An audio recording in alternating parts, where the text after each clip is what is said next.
Isn't it nice to relieve the fireworks? Isn't it nice? Ooh, I'm listening to myself. To relieve the fireworks.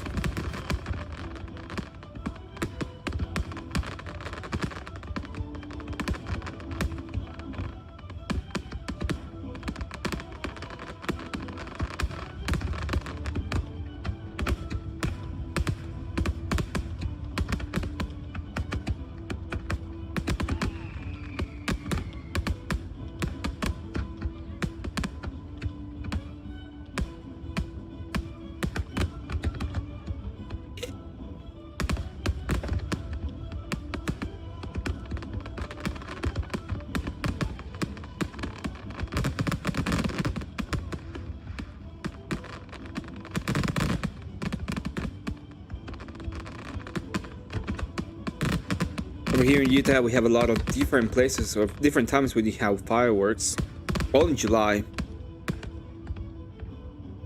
And this celebration, I think, is special. I am not US born.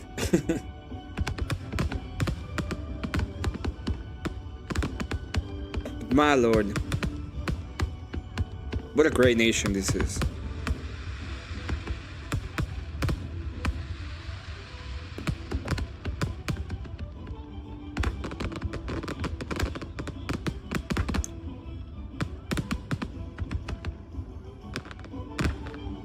And I hope it will continue to be the great nation that it is.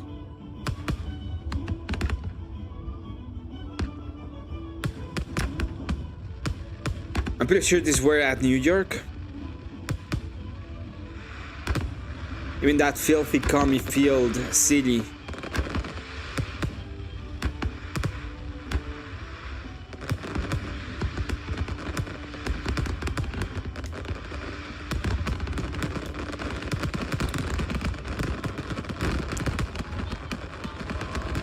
Has to at least try to pretend to be based.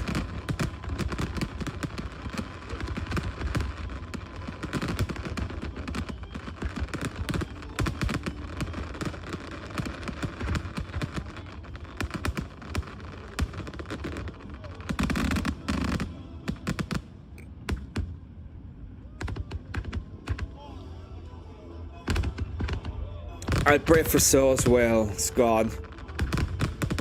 And that continues to be the great nation that it is. May we go through hard times to get to better times, if necessary. Hello, Ken. Good to see you. Good to see you, Varian. To everybody that's here, welcome.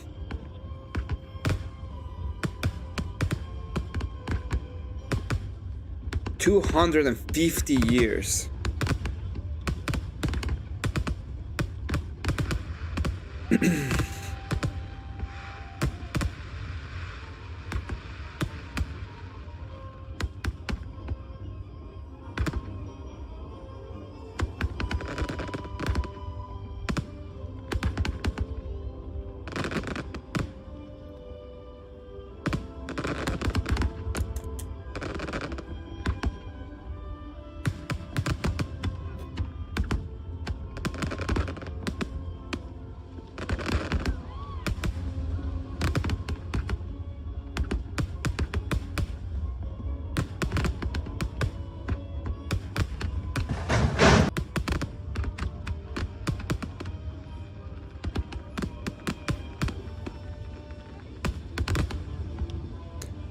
You know, 50 is a great number. Happy 4th to everybody. You know, we had a couple of days filled with drama. You cannot complain. You had a lot of entertainment.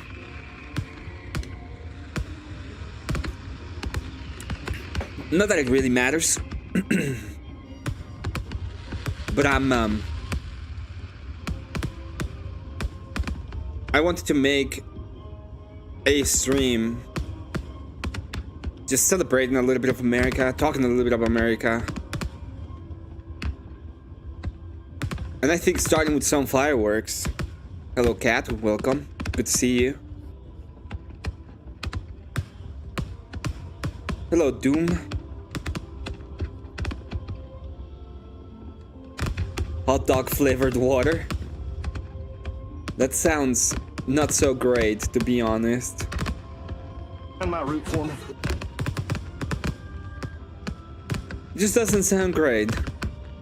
Might be really good, I don't know.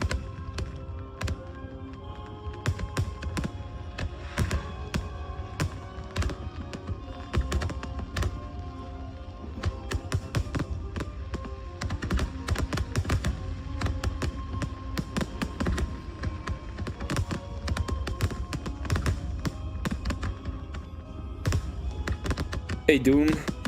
Hey Auntie. Hey Elder.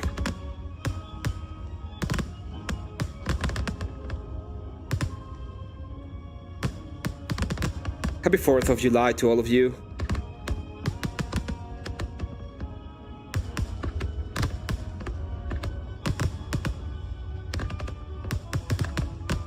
You bought an ice cream machine? That seems awesome.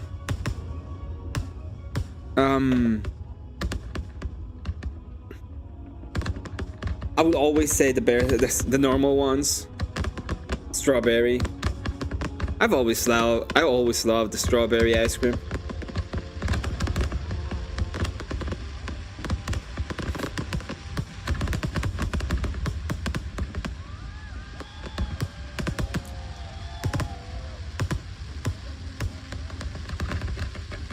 Got a soft serve hot ice cream maker. It's pretty based.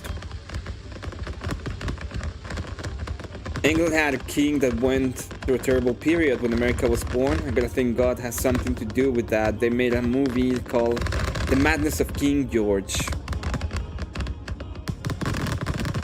Cat's ice cream company is gonna be the Bieber Face Hot Dog Ice Cream LLC. That's gonna be interesting. Good old vanilla. I'm gonna be using some Walmart words in those ice cream. The fairy kind, you know, to make them extra special.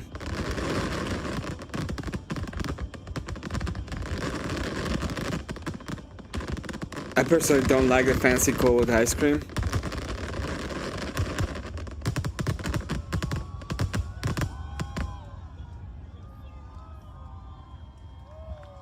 Wow.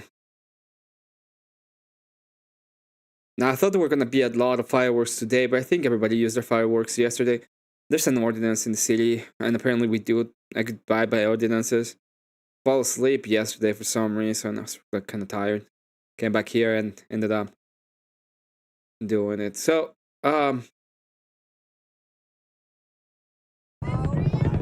there are some more that I wanted to watch. I think this is in the Capitol building. They went all out.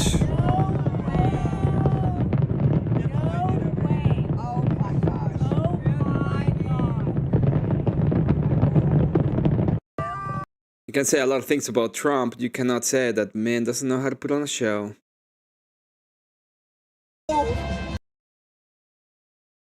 Now, I went to some clips of people who were talking about the United States when it came to them visiting. I'm gonna revisit some of it. Unfortunately, the guy that became viral, like his full account got deleted. I don't even know why. Probably had some pressure. Remember that he lives in a horrible country. So yeah. I converted Vic Soda and Confluence to it. Converted to what? Are they gay now? Because they were gay before. So maybe you made them straight. If that's the case, cool. It was cool to see other countries celebrating the USA to 50 with us. With us, I especially saw Japan and France. Yes, I did see. There were Japanese fireworks. There were all the fireworks. But let me see about this. Yeah. What do you? And so, what do you think of Texas? Oh, Texas is great. Very, very good steak. Buffalo steak was wow. You found the people in Texas to be so far? Very polite, friendliest people we've seen since I've been here. We've got lovely people. Makes us want to move over here, but we can't, so it's fine. So much more friendlier. Everyone in London's miserable because the weather's rubbish. Everybody in London is miserable. I don't think it's because of the weather, dude. It starts with moose and ends up in lim. Okay? The fucking Muslims. Raining all the time, but everyone is lovely. The sun's out. It's great. It's so good. Lovely and friendly. Very yes. friendly. Yeah. Very helpful. Yeah, so don't listen to everything that you're hearing on newsreels and media, would be my advice. It's been wonderful. Is there anything that you do here that you couldn't do back in England? Apart from a gun in my back pocket, drinking while I'm driving, no, not really. You can take that out, right? This is a live feed, you idiot. The women. Greatest place on earth. You can have a gun in your back pocket. I think this was the drones. I think it was pretty cool too.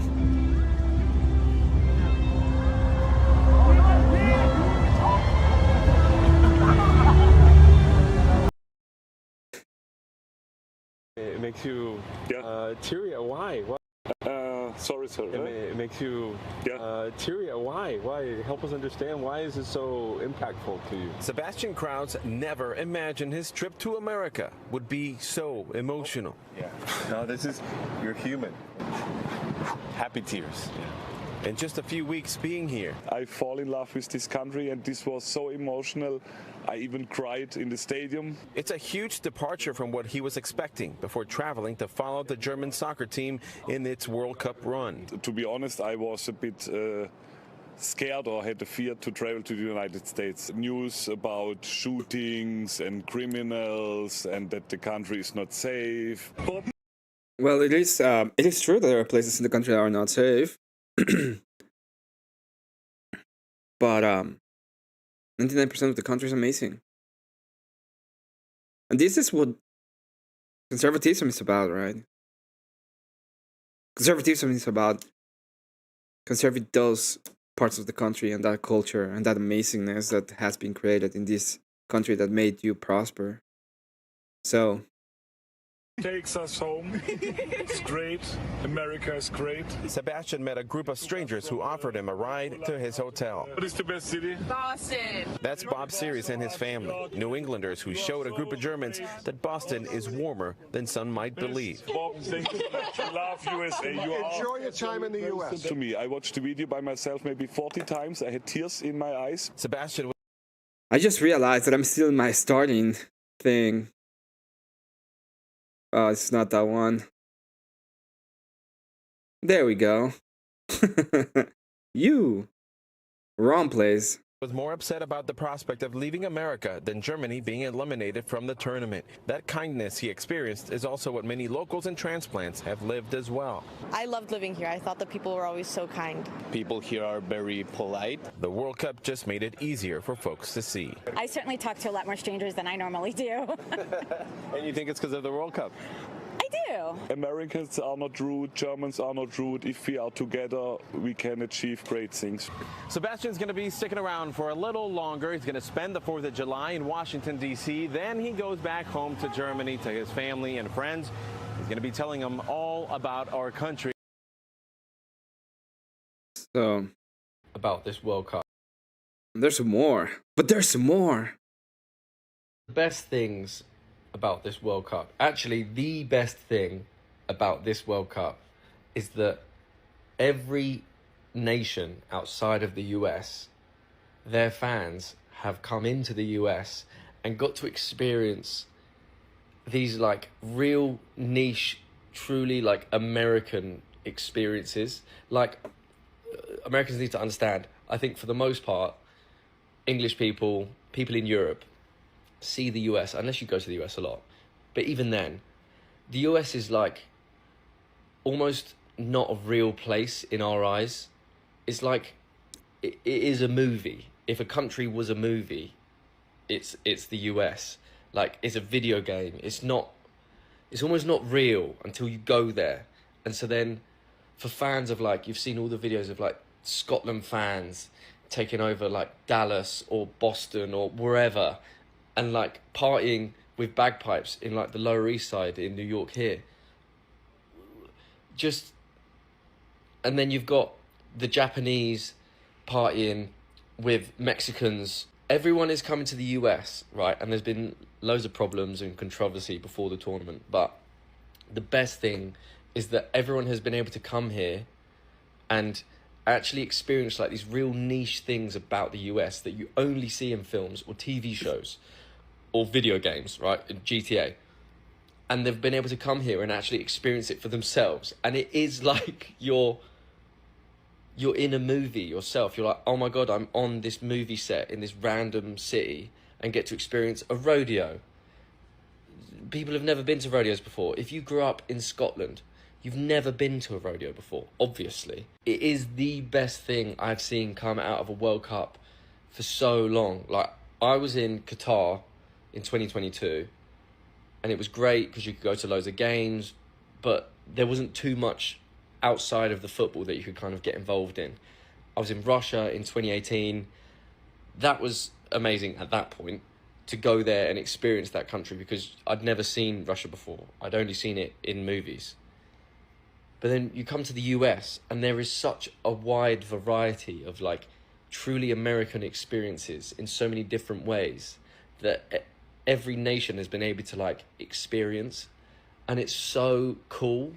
It doesn't look real to me still now, like watching English people go to a rodeo, Scots going to Boston and like watching a baseball game and then playing bagpipes as they walk down the street. Hello, Avarice. Welcome. It's like, this isn't real. It is real. It's the most real thing in the world because it's like, it's nonsense. I love it. It's the best thing ever. Yeah, it's the best thing ever. It's like how people perceive the culture and reality, right? Not in this academic, retarded way of them demonizing what has been built. Like, yeah, I want to preserve it. Yeah, I want to do whatever I can. Here's a message to all of the American people out there that may or may not see this video. I never want you to forget this summer, the summer of 2026. I never want you, the American people, to forget the amazing positive impact that you have had on so many people around the globe. I never want you to forget how amazing you all are. I never want you to forget how your kindness has made people not want to leave this great country this summer. I want you all to remember how you have been so welcoming to so many people from all around the world this summer. I never want you to forget how you have looked out for people and how you have treated people this summer and how you have been so hospitable to everybody this summer. Most importantly, never forget who you guys are. You are the great American people, defined by character, integrity, hope, love, kindness, and support. Please, America, never forget the summer of 2026. This is conservatism. This is the idea of conserving the culture that was given to you by your fathers, that is worth preserving.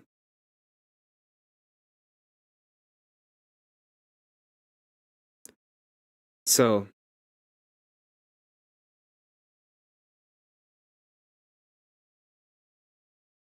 I don't know why, Lucy Mama.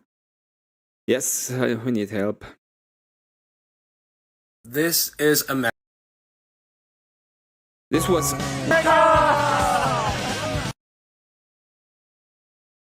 Love that video. I think it was so cool. You see in a couple of Japanese. Okay. So awesome. Next level. I've waited until the end of... This is... I don't even know what stadium this is. I think it's just one of the NFL stadiums. It can be another one. But my God, this is amazing. American stadiums are next level. I've waited until the end of the England game to show you this.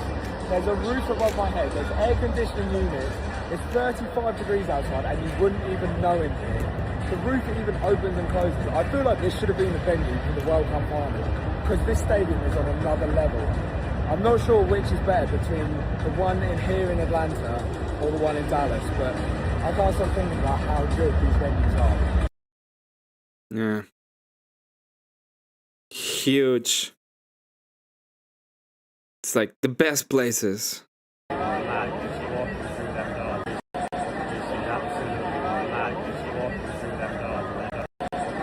Hey, stop.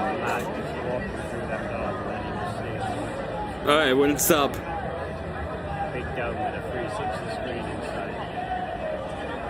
Straight away the air conditioning hits you as well. It's hot shit outside. It's mental. We must have come in super high. You can't even see the pitch. It's like it must be below ground level. One thing you notice straight away as well is all of the food and drinks here is massively cheaper than all the other stadiums. You can get a bottle of water for like £3, and all the food's a lot cheaper. Whereas some of the other stadiums were absolutely rinsing you just for a drink and a bit of food. So Atlanta might be winning so far.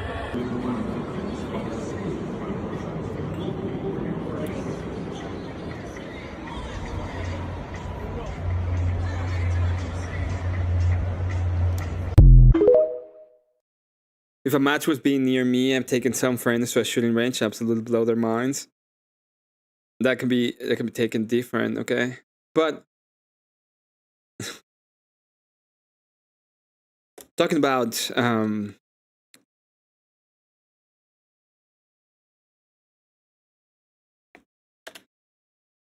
that, you know, about having no culture. Like, this is a normal match in which they're just having fun. All they're doing is just having a little bit of fun. That's all they're doing.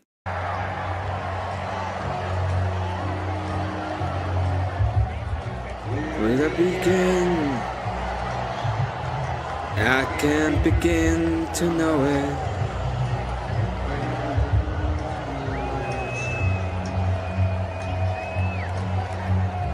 Those are FIFA matches. Nobody even likes them. They have no like super intense culture in America. This is like one of the things that you would actually find out, right? If they go to one of stadium and they like are part of it, this will absolutely actually blow their minds.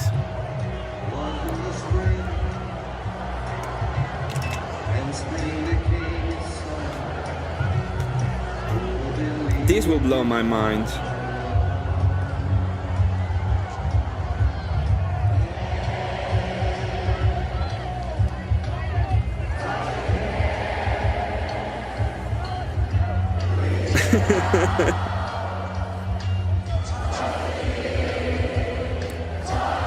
The World Cup is soccer.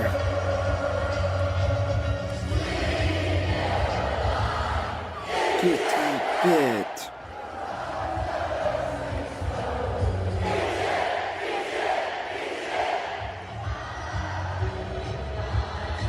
It's shit bit.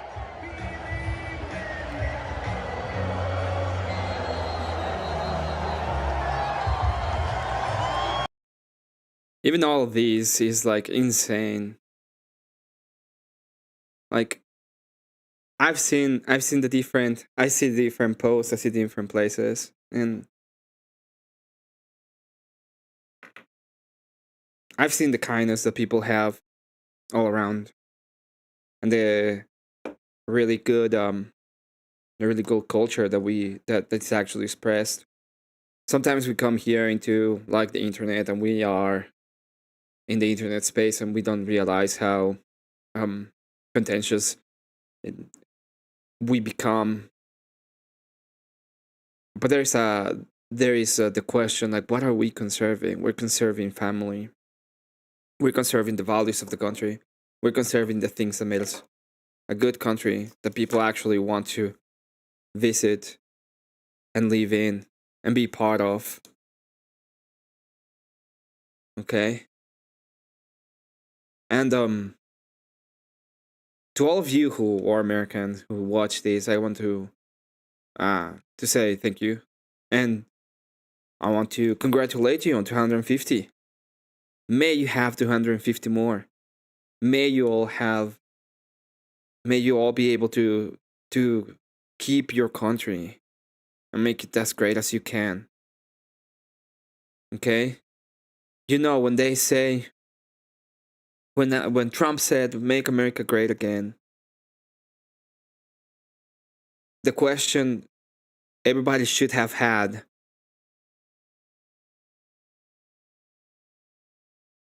is not, when was it great? It's, when did it stop being great?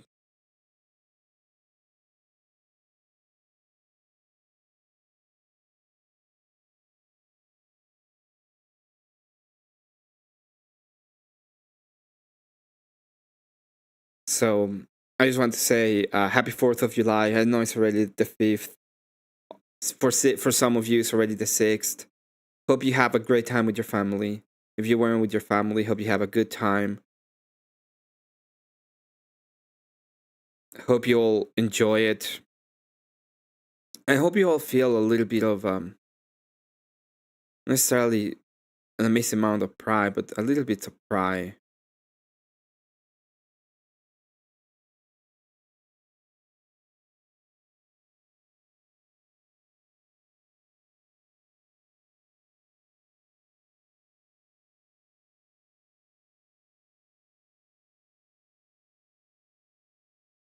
I think this is probably what you saw. A lot of little cool things that people were doing, not only here, but around the world.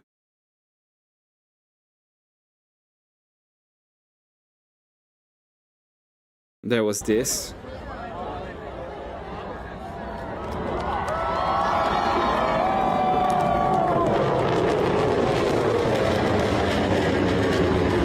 The jet passes by.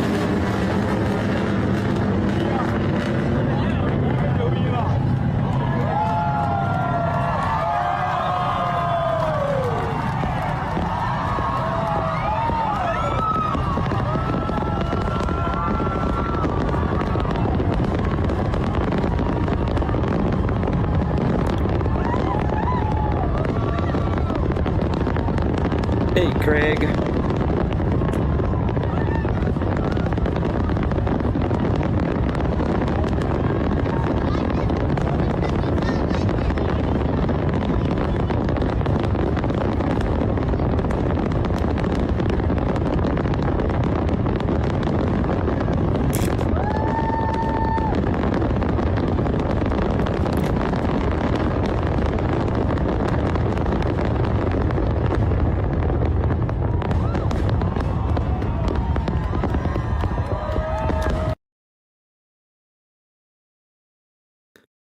It's just celebration after celebration.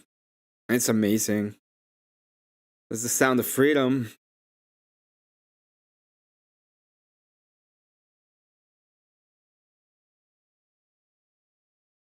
It's the sound of freedom.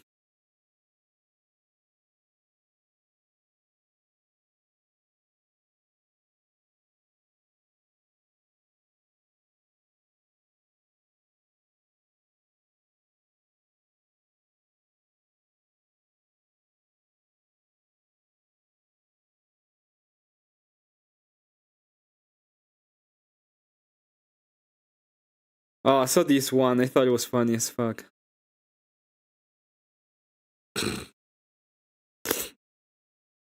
Sound of freedom, baby. That is the sound of freedom. It's the way it goes.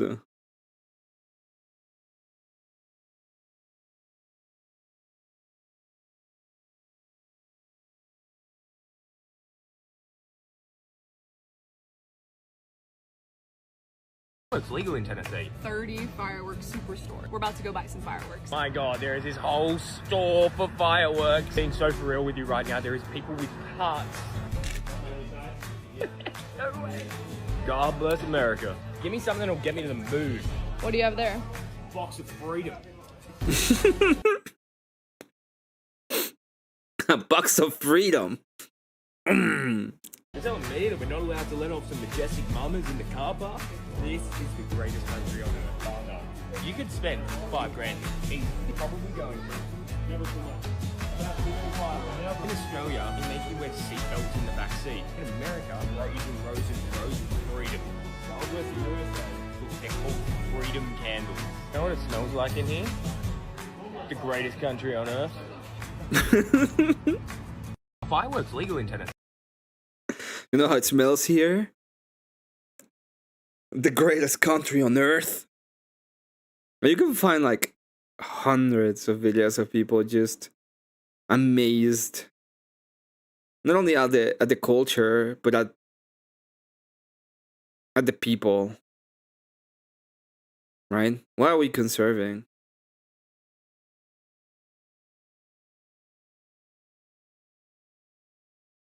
Well, this is why we are conserving. That's the point of of conserving.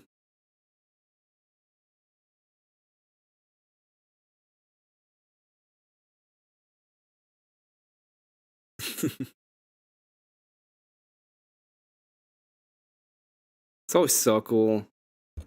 There's always like 1,000 things. Okay? They all been... Guys have such a cool culture. Right? They're telling you, oh, there's no culture. It's amazing.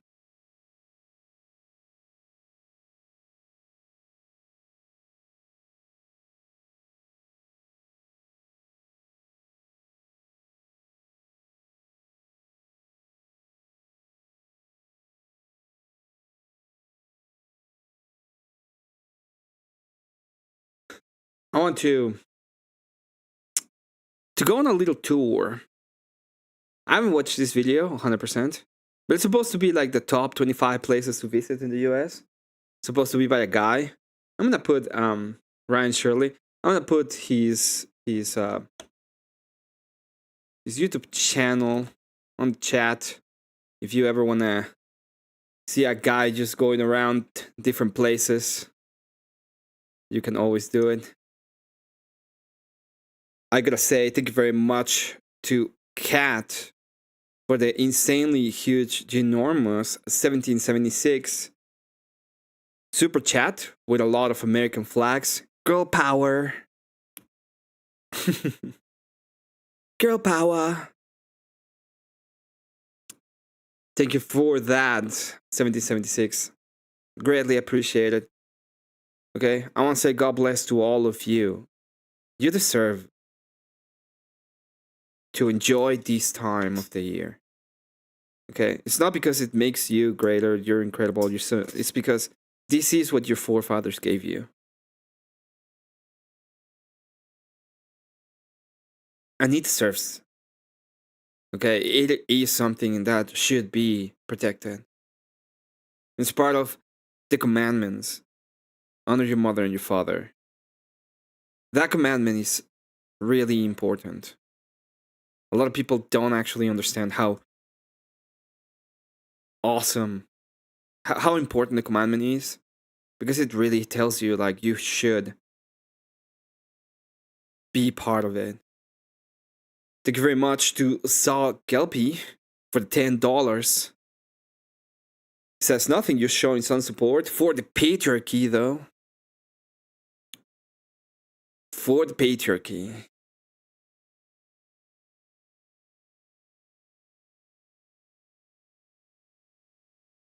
This is about conservatism in the way that we want to keep the culture and traditions. We want to be able to go outside and see the people and say hi and not think, oh, this person may hate me because of X, Y, and Z. They're trying to divide us and to destroy us from the inside.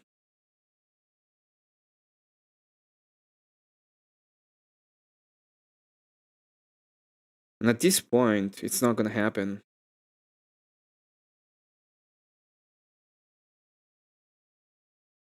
Someday I am going to visit the USA, I just need to put some money on the side. You'll be welcome. So we're gonna go on a little bit of a trip to find out these top 25 places. I put his channel on the chat. And you know how the comments in the US get really triggered when non-Americans like myself say how fucking awesome America is? It is fucking awesome. HP in Upcraft with a $1 if you're a broke boy, you say so. Thank you very much for the dollar. For the 1.01. Awesome. You guys rock.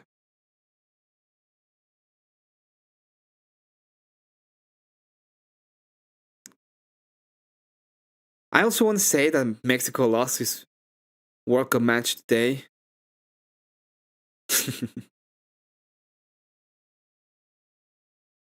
It was a good game. It was lost at the end. Oh, I have one more video to show before we move forward with this one. Last 10 minutes, 15. So it has been illegal to fire fireworks in Los Angeles. I think they started this past month. So the people of Los Angeles responded. They were like, "We got our freedom, baby." And there are massive fireworks going off pretty much in every direction that you see here. Jasmine, our local fire departments and police departments have been begging people not to do this, but it seems tonight they are not listening to those calls. Well, and they're putting up new warnings on social media. I mean, they're saying safe and sane are even banned in the majority of cities in LA County, not to mention the city of LA has a ban as well. We know many of the public shows have been canceled, so we've done stories on this. More people have been, unfortunately, setting off illegal fireworks. I mean, it is quite the sight, but this is not supposed to be happening. I mean, you could be fined up to $50,000. We'll keep the best 10. Outstanding. Even them fucking liberal commie cities have to show off, show their patriotism. They have to show it off.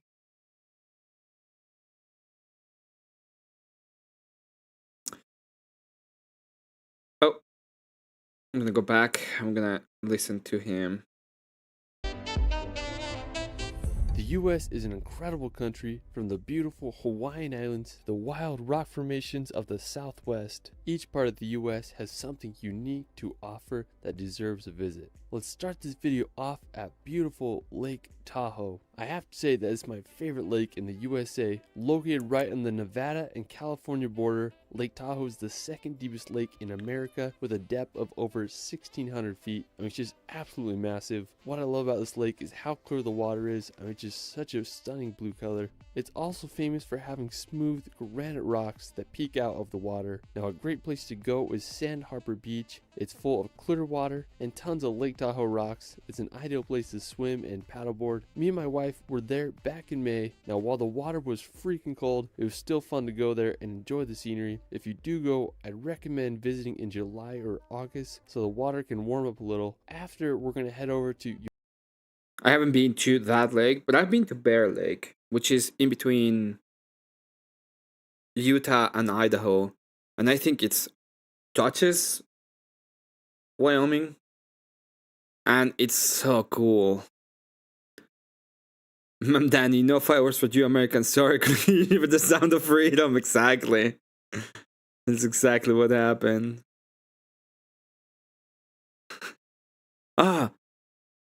It didn't happen in New York. That was in LA, but it's the same thing, right? Exactly the same thing.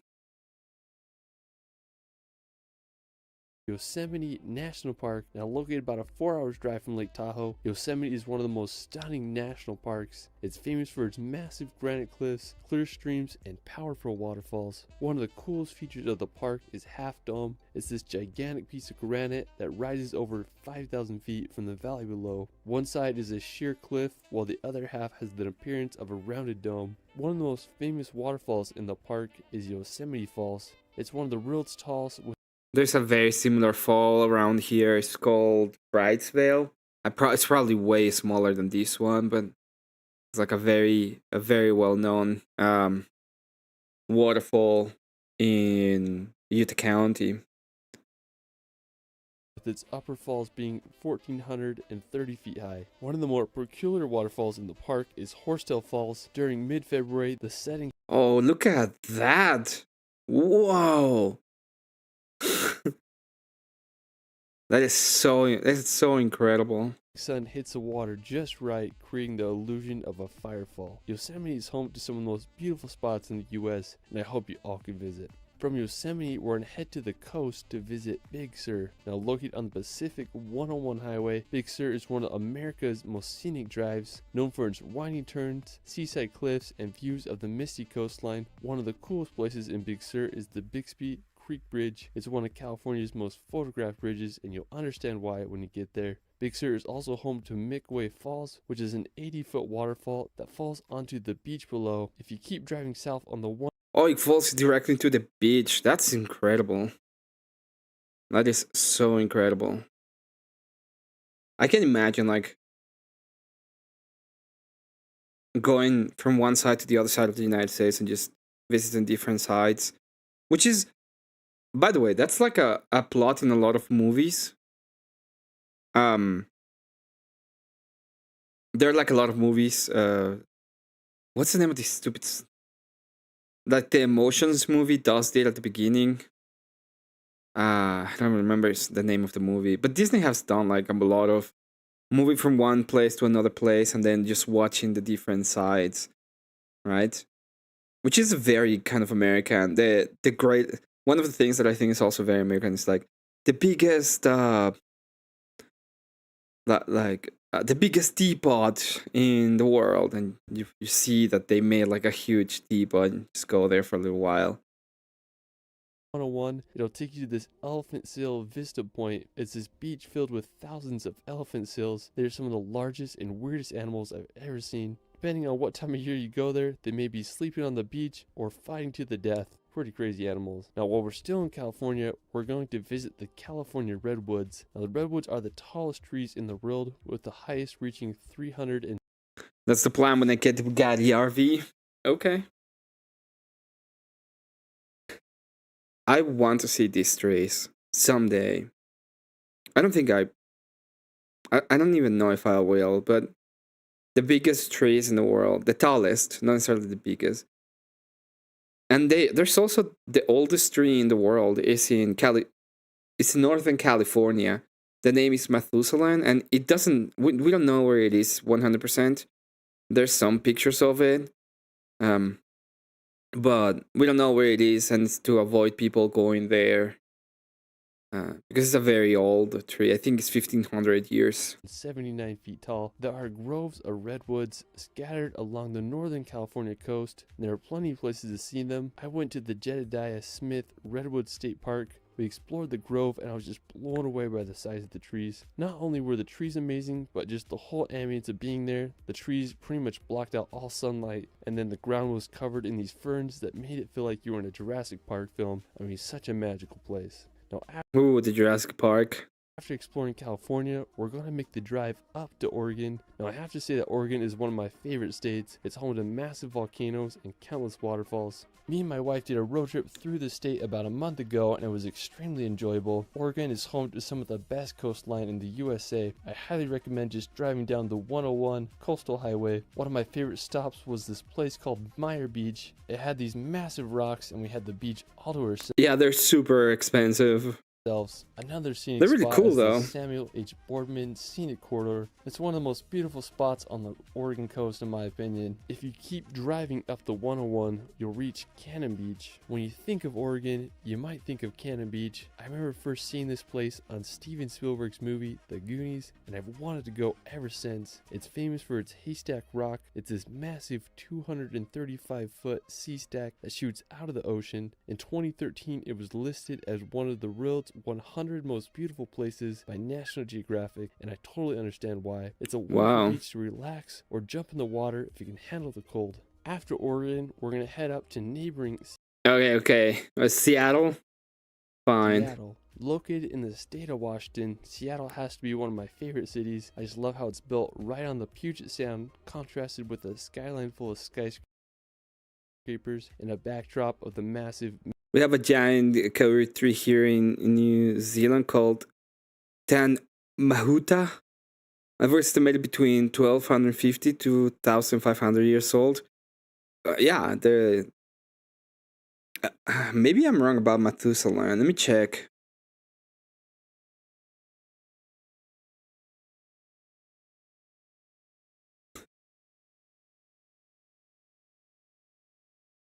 Oh no, it's supposed to be 5,000 years old.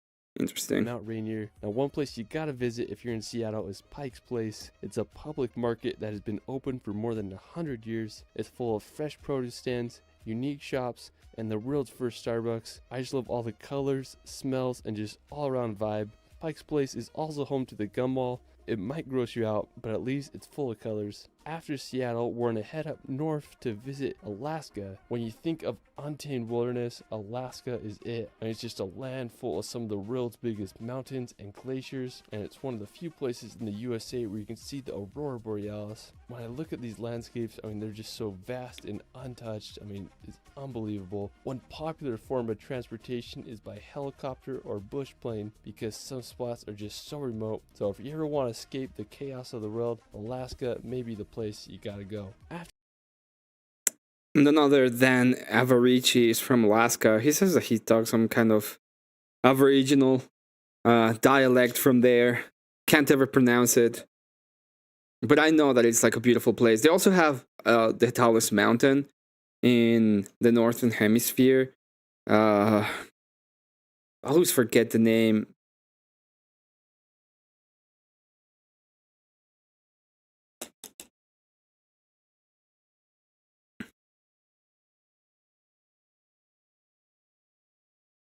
The Denali had a different name. McKinley, yeah, Mount McKinley. They changed it to Denali because of the locals, and then Trump came in and was like, nah. Nah, fuck that, I was still McKinley. After Alaska, we're gonna head over to Hawaii to visit the island of Oahu. All the Hawaiian islands, I have to say Oahu is my favorite. I lived there for over 8 months on the North Shore, and it was some of the greatest times of my life. If you love hiking, surfing, or adventures, Oahu is the place for you. One of the most popular places on Oahu is Waikiki. It's a perfect combination of city and ocean. The beach is lined with high-rise hotels and shops. It is a perfect place to surf and catch some waves. Another one of the most famous places on Oahu is the North Shore. The North Shore is 17 miles of coast. Look at that amazing rainbow. My god. Coastline that is home to some of the greatest surfing in the world. One of the most well-known beaches on the North Shore is the Bonsai Pipeline. The waves are created by a super sharp and dangerous reef that causes the waves to break just right. During the winter months, some of the most popular surfing competitions are held here, and the waves can reach over 20 feet high. When there aren't crazy waves, I love swimming on the North Shore. The water is so clear and the waves are just such a fun time to swim in. While we're still in Hawaii, we're going to head over to the island of Kauai. Of all the Hawaiian islands, Kauai is the oldest, making it the most beautiful and diverse. It's nicknamed the Kauai Island. Kauai in Japan means just cute.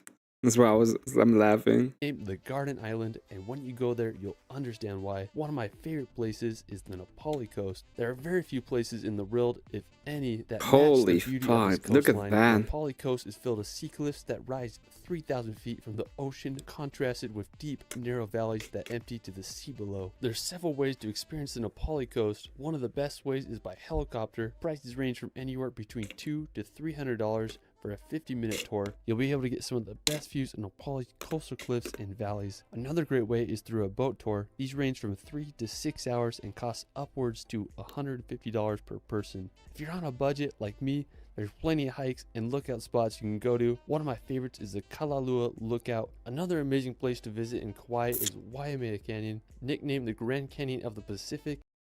I went to Hawaii. I wanted to go fishing there, but my brother-in-law messed up and I had to borrow him money from a week there. Oh, I'm I'm sorry you couldn't go fishing. Probably soon. It's over 10 miles long and 3,000 feet deep. I just love the contrast between the red rock against the tropical vegetation. After exploring the Hawaiian Islands, we're going to head back to the continental US to visit the iconic New York City with its massive skyscrapers. I mean, New York City used to be like super amazing, right? Especially when in the early 2000s. It's a shame that we've lost a little bit of the cities. You know what? We can take him back. It's gonna be fine. Diverse cultures and hustle and bustle atmosphere. It's a place that needs to be experienced. Hopefully this year is a year that people can wake up a little bit and be like, oh, I love this country. And I do. Greatest country on the earth. It's incredible. I was fortunate enough to What you can do, you cannot do what you can do in this country anywhere else. You can't do it. live in New York for a few months and the city lifestyle quickly grew on me. One of my favorite places in the city is the massive bridge that connects the boroughs of Brooklyn to Manhattan. The bridge was finished in 1883 and it's become one of New York's most popular attractions. I used to love walking across the bridge and enjoying the view of Manhattan and the water below. The bridge is a great place to experience during the day, and it gets even more stunning at night because you'll be able to see the city lights. One of the most famous places in New York City is Times Square. It's one of the world's most popular tourist attractions, bringing in over 50 million people each year. It's full of thousands of lights and advertisements. I mean, there's just so much energy there. You can walk around there for hours. There are entertainers on the street and tons of other random attractions. Now, if you want a nature break from the city, you can explore Central Park. Opened in 1876, it's home to beautiful bridges, tons of walkways where you can exercise or ride a bike. I mean, just such a beautiful contrast between the hectic city life. After exploring New York, we're going to head over to the nearby region of New England. So, right here in Utah, I've seen that. So in fall, all the different trees just change color. And the hills just turn like this. All of the, like, there's not that many trees in where I live precisely because it's kind of hot and it's a little bit of a desert. But if you go towards the canyons is incredible. You can do anything you want here as long as you pay a license or permit, but you can still do it. Yeah. But I mean, even the license and the permits is not like a huge amount when it comes to percentage of income or anything like that. Located in the you usually spend more in equipment. Northeastern part of the U.S., New England is comprised of Vermont, New Hampshire, Massachusetts, Connecticut, Rhode Island, and Maine. New England is one of the most historical regions in the U.S. It's where the Pilgrims settled in 1620, and it's also where the Revolutionary War was born. I mean, just such a fascinating region. The most populous city in New England is Boston. Located in the state of Massachusetts, Boston is one of the oldest municipalities in the U.S., founded in 1630 by the Puritan settlers. Historical events such as the Boston Tea Party took place during the Revolutionary War here. Today, Boston is a thriving city, home to universities such as Harvard and MIT. Now, if you want to escape the city and see some nature, I suggest going to Vermont. This may be one of the best places to visit during fall. The trees turn to unbelievable red, orange, and yellow colors. Vermont is also home to historical towns such as Brattleboro. Now, another one of my favorite states in New England is Maine. Maine is the northeasternmost point in the U.S. as it borders Canada. It's famous for its scenic coastline filled with lighthouses and lobster shacks. One of my favorite cities. This is probably when you're gonna find the remains of cat after going into one of those boats. You know, it's like, just come on. Yeah, it's permits set to regulate, so it's not abuse, that's all. Yeah, I know.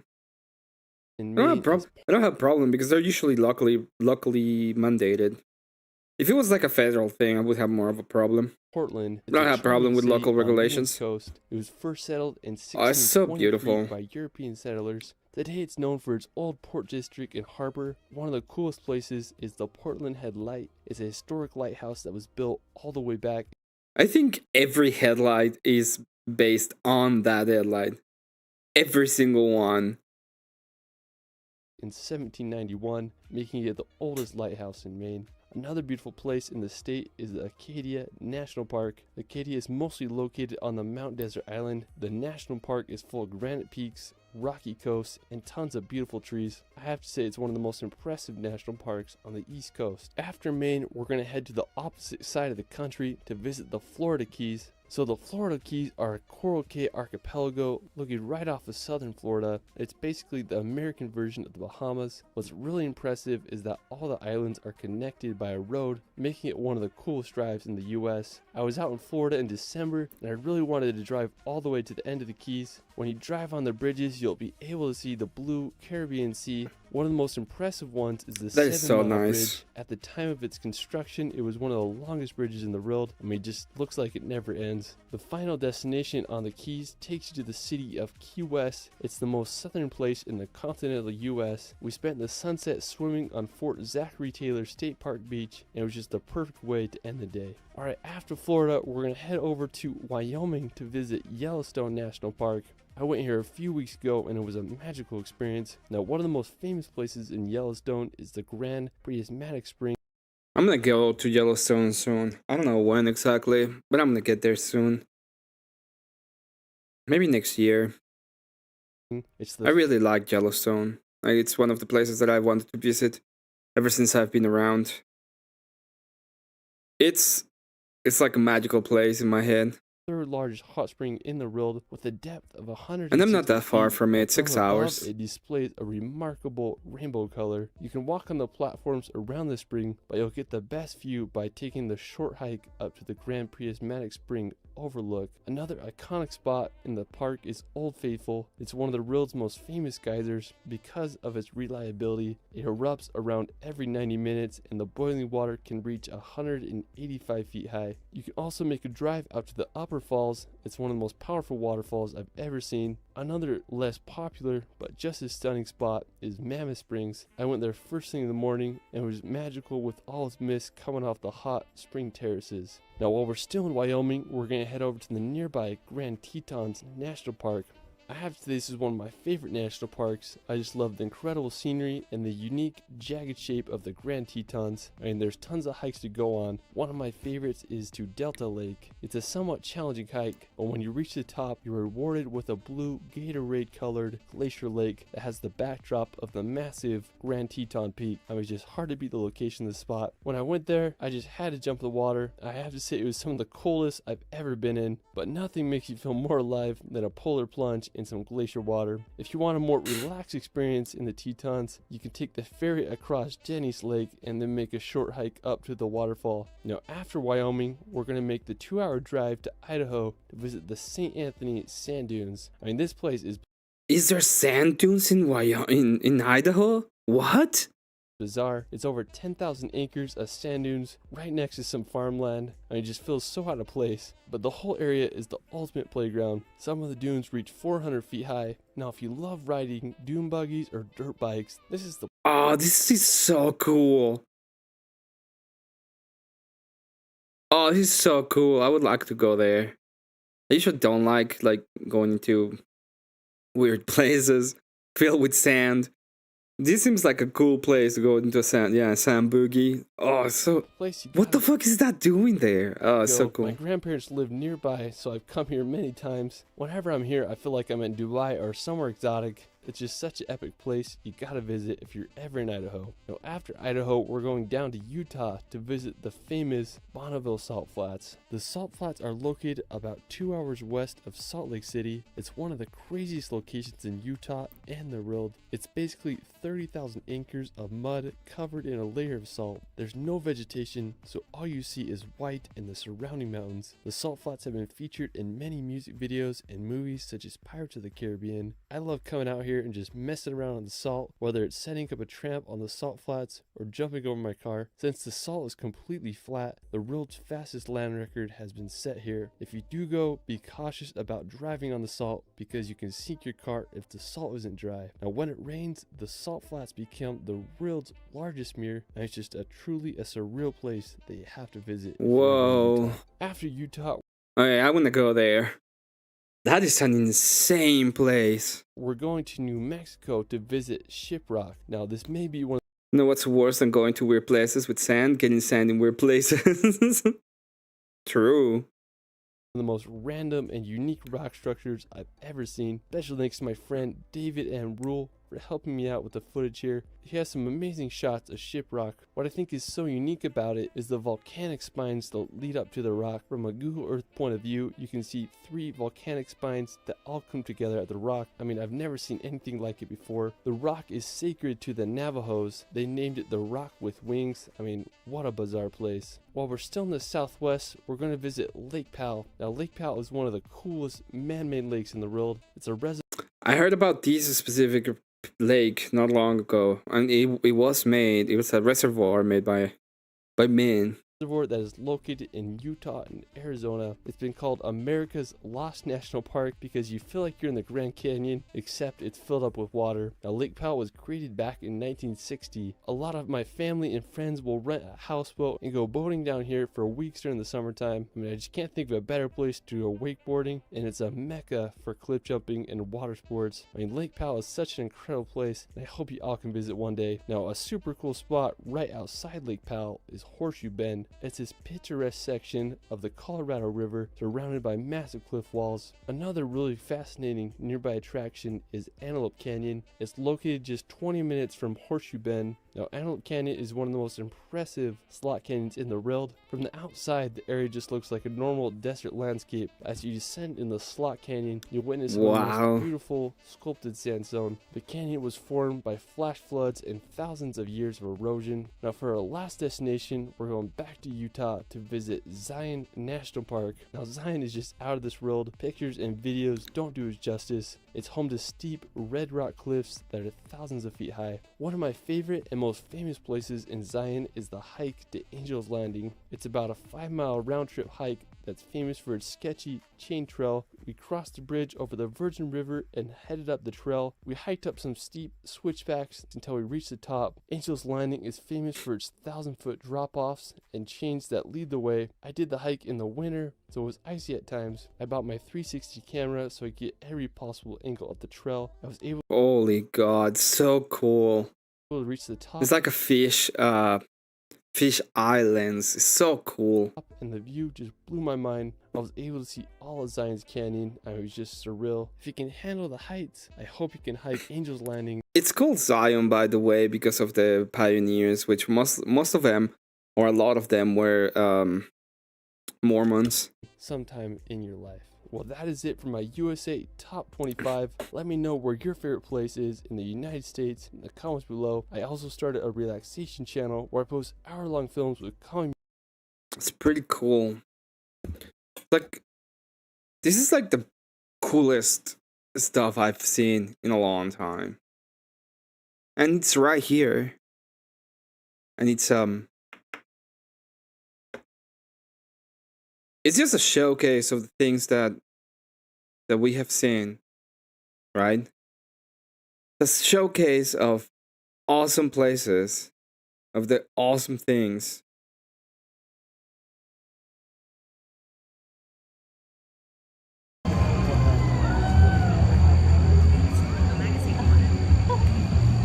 Give it a day and the leftists will demand a ban on drone shows. Oh, the hammer's falling. Oh, that's cool. That's awesome. Oh, there was the brass. Look at the brass.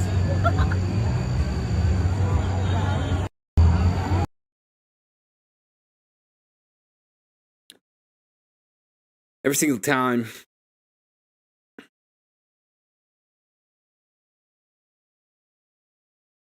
So yeah, I wanted to tell all of you that you have an awesome 250, to enjoy being American, to never let yourself be ashamed or feel ashamed for living in this great fucking country.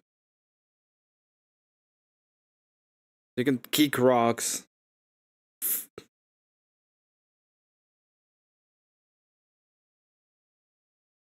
It's awesome.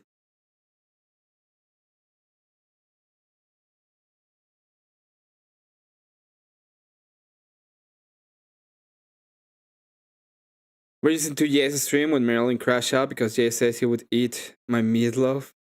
I wasn't. No, I wasn't. The only thing I heard about Jay's stream was the people screaming at Avarice because he said that I showcased some of the things.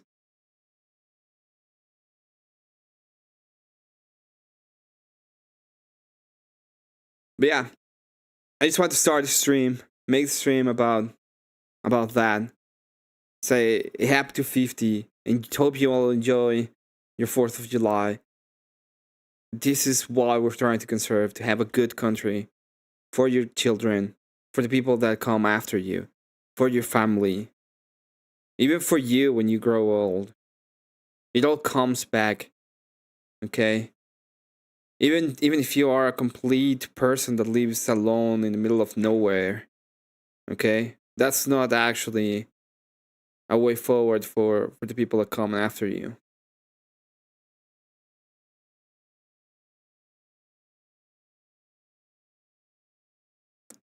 I agree that's my goal take on foreign exchange program with your swap commies for those that actually want to be an American. We can take a look at that.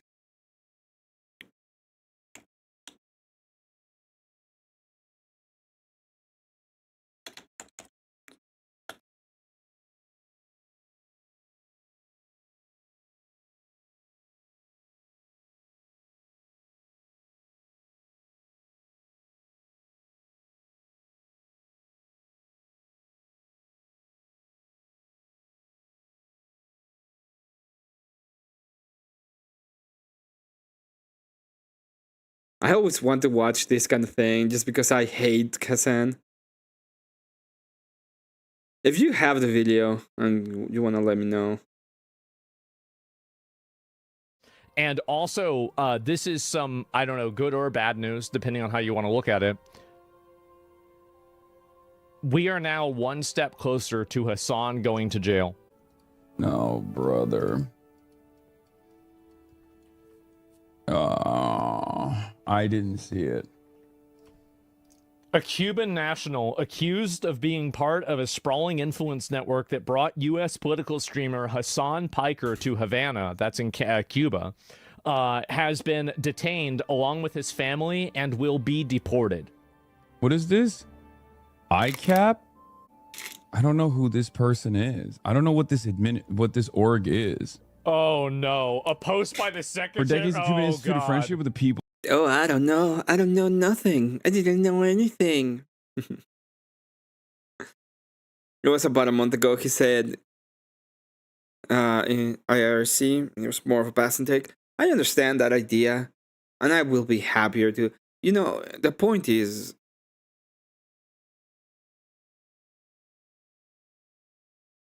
The point is that I believe a lot of people have been really.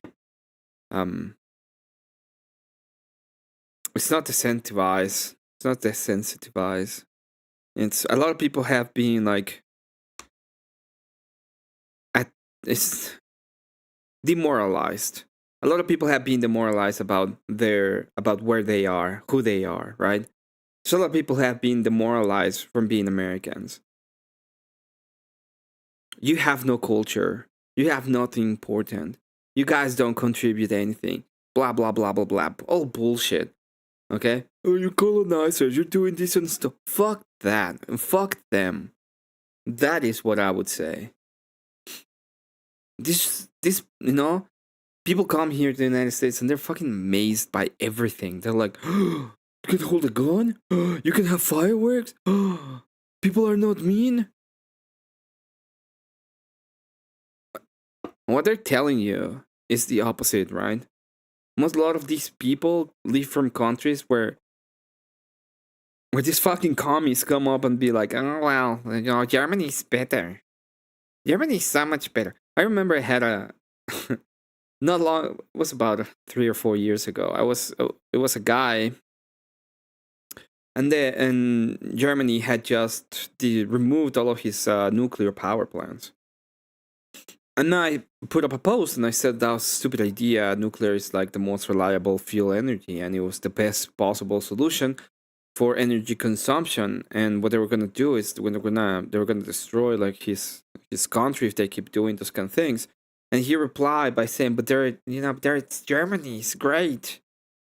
And my reply is, well, I don't know if you know, but they lost 2 world wars. Maybe they're not as great as you think they are. So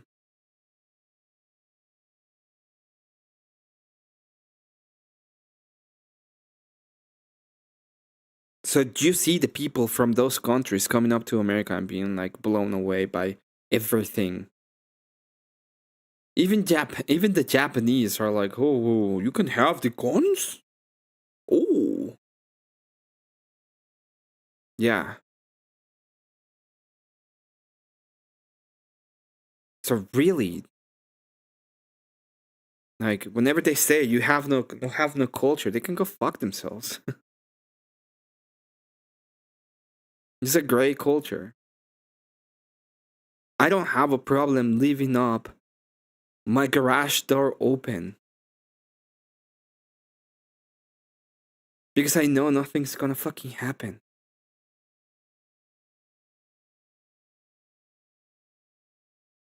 Because in the place that I live,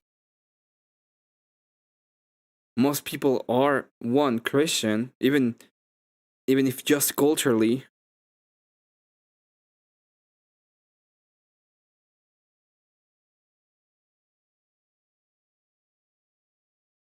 Okay. So, yeah, don't let yourself be demoralized by stupid people. That's the point. Or ICAP has been a vehicle for radical left-wing extremism and subversive foreign influence in the United States and across our hemisphere. ICAP is the Cuban regime's premier influence.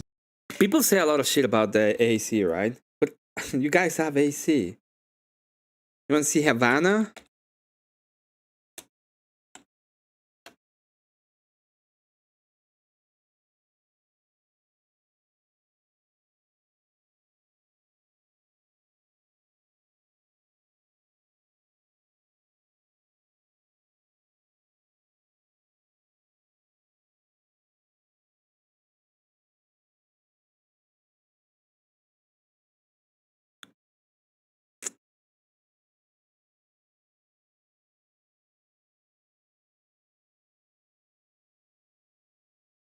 Oh, look. This is supposed to be the greatest socialist country in the fucking world. Look at that. Look at this. It's the details. Okay? Oh, it's beautiful. The walls are destroyed. You think you have air conditioning in this fucking place? Just tells you how good it is. Okay? Fucking tells you how good it is. It's an intelligence front group. True. Exploiting its vast network to spy on Americans, promote anti-Western propaganda, coordinate foreign influence operations, and organize revolutionary leftist movements around the world. Earlier this month, I designated ICAP and several other Cuban organizations responsible for engaging in subversive anti-American activities pursuant to sanctions authorities created by President Trump's Cuba executive order.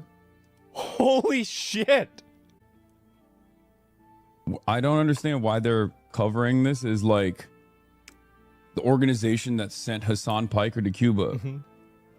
Because it was the organization who sent you to Cuba, idiot. That's why. A Cuban national accused of being a part of a sprawling influence network that brought U.S. political streamer Hassan Hey, Dinka, it's good to see you, bro. Piker to Havana has been detained along his family and will be deported. Carlos Antonio Loga Dominguez, who has lived in the U.S. for more than a decade, is in federal custody pending removal along with his wife and son. The whole family is going. Oh my god. Oh my god.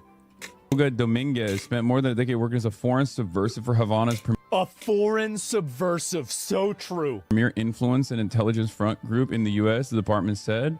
Among those who participated were Piker, co-pick founder Medea Benjamin, and former UK Labour leader Jeremy Corbyn. Piker and Benjamin have both have been sent administrative subpoenas by the Treasury Department's Office of Foreign Assets Control in relation to that trip.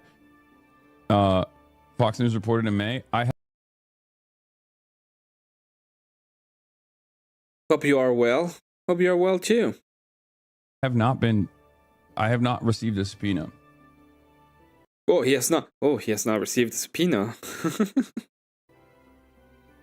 Neither Piker nor ICAP immediately responded to the email request for a comment. Coping spokesperson confirmed that Benjamin received the OFAC request. Oh my god, dude! Is Marco Rubio actually the guy to dismantle these groups? Because as a Cuban American, he probably has like a very unique distaste for these people. Maybe Marcus Rubius can be our salvation. I could see it happening. Like, if Marco runs, I'm gonna vote for him. I'll tell you that right now. Like, it doesn't matter what Democrat's running, like, I vote for Marco any day of the week. 100%. Like, there are, like, other Republicans I would maybe like more than him. Like, I don't know. I'd have to wait and see. But, like, right now, I definitely vote for him. And said the administration is complying with it. Marco or JD? I think... Why did you block Abe? JD Vance should just be the vice president again. I think you should just run it back. Just run it back. Just do it again. Yeah, just do it again. And, like, you know, like, that's it. I feel like, why? I mean, he's been doing fine, sure.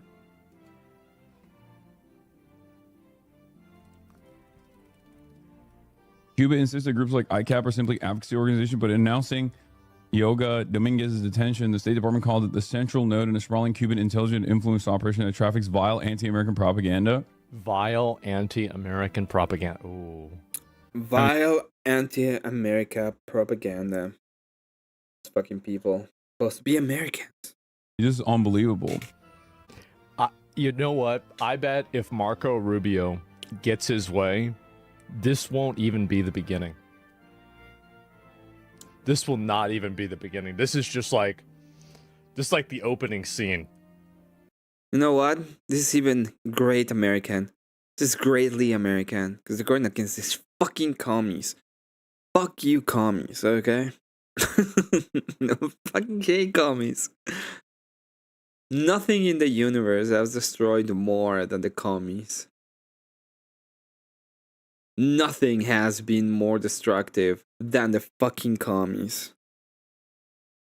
And I don't think nothing will be more destructive. I hope so, man. ICAP really coordinates a lot of cultural and humanitarian work between Cuba and abroad and was one of the orgs in the Nuestra America convoy was partnered with. Why are you saying stop? They're worried, bro. Like, they're worried something bad's gonna happen. I get it. I can see why. Dog. This is possibly a news story. Abortion is brought up by commies. Commie fuckers think that they can use it's a way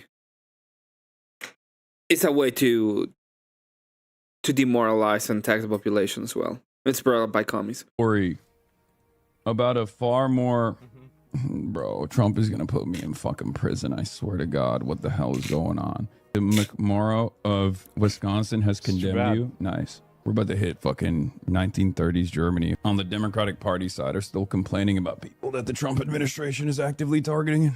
And they're... Yeah, of course he's a LARPer, but he's still a commie fucker, okay? Don't get him wrong. He can be in his $1 million bullshit. And he still will do everything to charge you more money, make you pay more in taxes, destroy your economy, destroy the interpersonal relationship, and kill as many fucking babies as he can. Okay? He will do all of those things. So, he's still a fucking commie.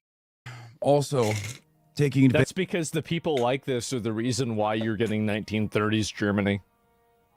That's the exact... Because you're the reason why you're getting it. Regular average Democrats that just want to have workers' rights and better health care, they're not the reason why you're getting extremism. Advantage of that active targeting because they also don't like us. Great. Why is he dressed like Anchorman? I don't know. Nobody likes you. Not a good place to be in. Take a shower. I go live. And then I get hit in the face with, I'm on Smosh. My Smosh video's out. Denims wins her lawsuit against H3H3. Turns out the State Department is like actively pursuing some group that I guess like was also a part of the humanitarian aid mission that we did in Cuba that I didn't even know about. Oh my God. There is a chance he might actually go to jail. That's crazy. I don't even know what to say. Oh, bro. And it's just not dancing anymore. And everybody's fucking happy about this. Oh my god. Well, I guess that's what happens, right? Was the main line of communication. What is this? Many of you are organizing your trip through the travel agency of ECAB, the travel agency Amis Tour, and we are looking forward to meet you with the Progressive International that it is organizing the they're main, just saying it, one bro. of the main events. Progressive International is bringing their delegates to the headquarters of ECAP on the 21st. So we are looking forward to embrace and have you all at this. Many of you are organizing your. Now, changing a little bit topics, there's been a lot of different things when it comes to TPUSA, especially since now, at least for now, the Wilsons are working with the TPUSA crew. Trip, This is fun. It's interesting. Fuck you fucking commies. Hope you stay. Good to see you, Robert Lucky, Robert Ducky. It's been a while, but good to see you. Always welcome. Having a great time just being here. There was a space today where Rachel was talking with different people. I want to showcase a little bit of a little bit of it. Let me see if I can get the space. I think I still have it.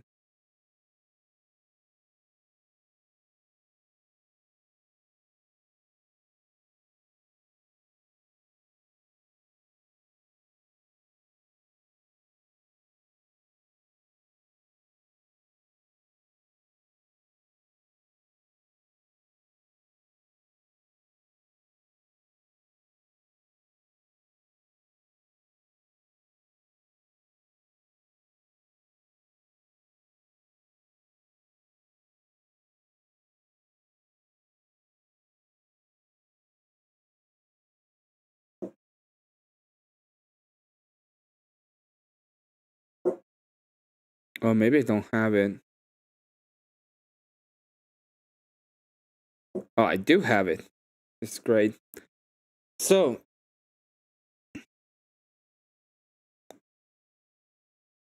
oh yeah. Oh, this is great. So, we're gonna do the two things. We're gonna play this video, which I think is really funny, and then we're gonna go into a little bit of commentary.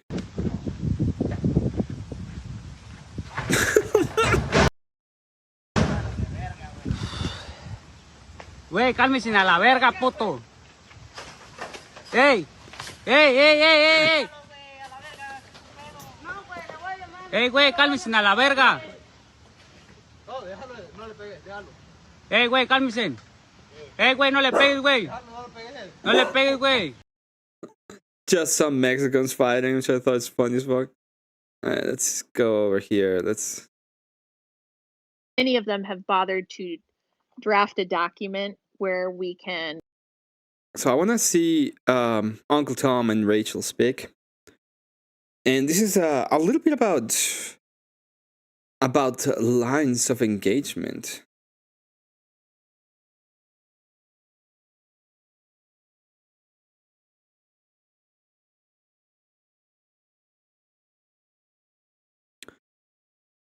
So, Uncle Tom has been associating with none other than Marte. In fact, he was the first person who came into his defense when it came to the blind pill. Okay? Now, Uncle Tom is also a conspiracy theorist that thinks that there was something wrong when it came to Charlie.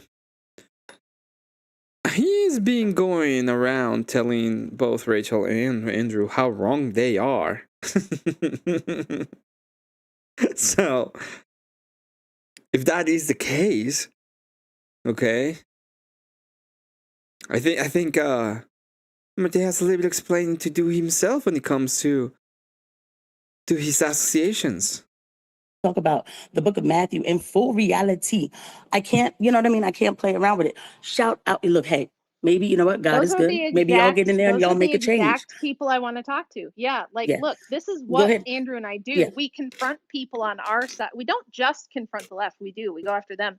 But we confront people on our side when they're wrong and we correct them, and we've pulled a...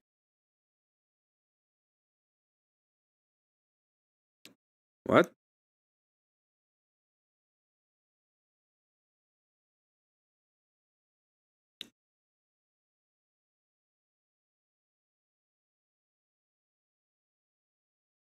What happened?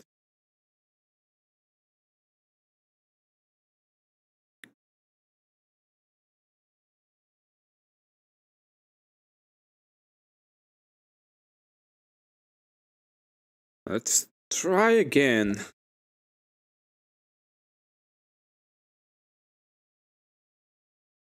It's coming next week. That kind of shit. And it's like, come on, dude. Behind a paywall, and they're still not getting. You're gonna have a really difficult. We're making a living and a career and a name for themselves off of being a 9/11 conspiracy theorist. And it doesn't matter that almost all that shit got debunked later, right? Nobody remembers the corrections. Everybody just remembers all the crazy shit they heard because people love that. This is the other big part of what I want to talk about in this space is for the normie people on the internet who become huge super fans of people like Candace, of people like Ian Carroll, of people like Baron Coleman. They love the drama and excitement. They're basically true crime junkies. True crime is the biggest genre in podcasting right now, far and away. It's mostly women, but there's a lot of men who get into this stuff too. It's the same people who will like form a relationship with AI if they're on it long enough. They're just highly suggestible. Maybe their real life is not very fulfilling or exciting, and this gives them a reason to be excited to get up in the morning and, ooh, I got to tune in and see what Baron has found out about evil Erica today. I got to tune in and see what Candace has to say about the Egyptian planes or the people in the maroon shirts, right? It's entertainment to these people. And most of the people I end up talking to on X about this, you know, the people that have 32 followers and they're just asserting to me, they're like, Erica doesn't have blue eyes. She wears contacts. Grok told me. And I'm like, I was a foot away from this woman. I was looking right in her eyes and thinking, wow, she's like, they're stunning. They're very beautiful. I would have seen if she had brown eyes with contacts. And being a former portrait artist and makeup artist, I notice that shit about people immediately. I just do. It's a quirk of mine. Ask Andrew if I'm watching movies. I can tell you exactly pretty much when the movie was made, almost down to the year. Okay, so she really likes to do that kind of stuff. This is Rachel's space, so I'm gonna move a little bit forward. Just wanna get Eddie when he start talking to Uncle Tom. A couple of the people in this organizations, like Kyle. I don't know enough to say, oh, I know Tyler. Autopsy should have been done this way. The timeline should have gone like 762 of the federal thing. This is why I can't you'd talk go, to where did women I? with the No, it police. wasn't. A bullet fragment. Yeah, thanks for that. I'm going to go back. Am I saying people shouldn't be able to ask questions? No, you can ask questions, but that's not what none of y'all are doing, okay? I'm friends with Sam Tripoli. I've been on his show Tinfoil. Percent of what I've heard from these people is vibes and evidence.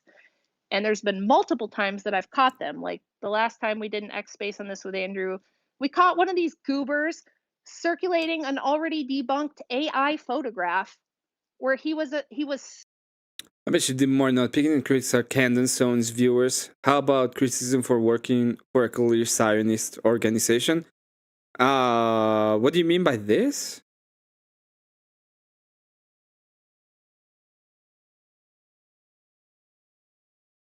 You're saying Rachel's poison? No, it's just not. It's just not poisoning the whale. Okay, the people poisoning the whale is 100%. The people who are like, oh, the TPUSA were the ones who deleted Charlie. And I'm, you know, and if I was, I'm open to listen to any kind of circumstances, any kind of idea, or I'm really open to know more about all of these. But the reality is that the people poisoning the well have been them more than anybody else. They've been the ones poisoning the well. certain and willing to bet his reputation on the fact that Erica Kirk stood on Charlie's casket at his funeral. And we were like, no, here's the proof that that was a fake AI photo that got circulated and was debunked. And he was like, oh. No apology, no. You don't think she's optically trying to move the direction of conversation in a certain way? I think they are trying to move the optics of the conversation in a certain way. The way is they obviously have no proof that Erica was trying to kill her husband, and making those kind of assertions is dumb. It's fucking stupid. Okay? I have always said this, and I will always say this: if you're gonna make any kind of accusation of anybody, you better have fucking evidence of it. And you say, no, you're just asking stupid questions. Fine, you can ask any fucking stupid question you want. But what you do is usually not even ask the stupid question. What they are saying is they are pretending that they have evidence of stuff, and then they don't even actually present the evidence. And that is actually stupid. That is like some of the most stupid things I ever seen in my life. Retraction. No, maybe I should think before I speak. No, none of that, right? Uncle Tom, who's in here and has requested, I've caught him saying shit that was inaccurate, and he acts like, oh, it was close enough, right? He asserts that a couple of the people who tried to assassinate Trump were in Red Rock commercials. It's true that 2 of them were. The other one was not in a Red Rock commercial. It was something else, like a local news spot or something like that. Now, that might be weird. It has nothing to fucking do with Erica Kirk or TPUSA or Charlie Kirk, but somehow it gets lumped in. These things all get lumped in. People are threading together things that don't get threaded together. So me as a person who does thread stuff together, that's like what I do. And I'm on the record trying to correct historical narratives, which is a monumental task, which requires me to be extremely disciplined about what proof I put forward and what evidence I put forward. Yeah, it irritates me and it annoys me, and I'm going to call you stupid and I'm going to get pissed off because that's not how you do things.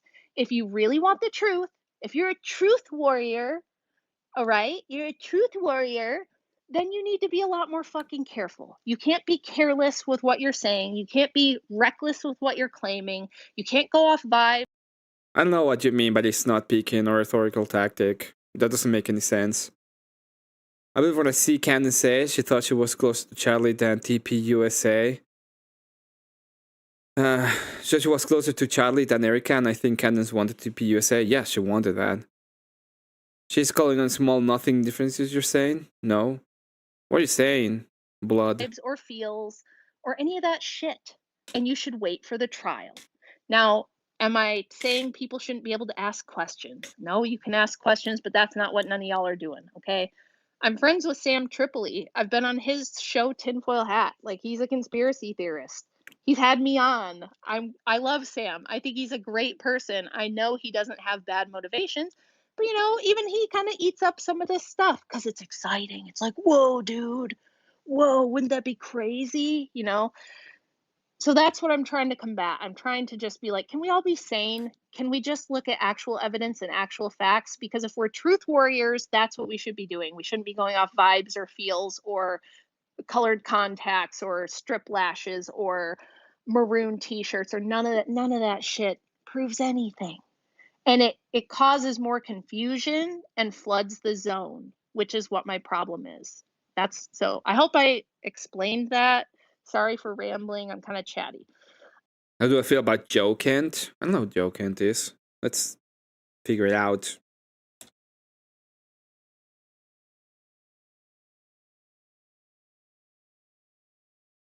American politician from the former United States Army, warrant officer. He was part of CIA. What is the claim? Did he do something? Yeah, dispute with Nick Fuentes. Nobody cares. Everybody has problems with Nick at some point. And by the way, I'm Nick is growing on me.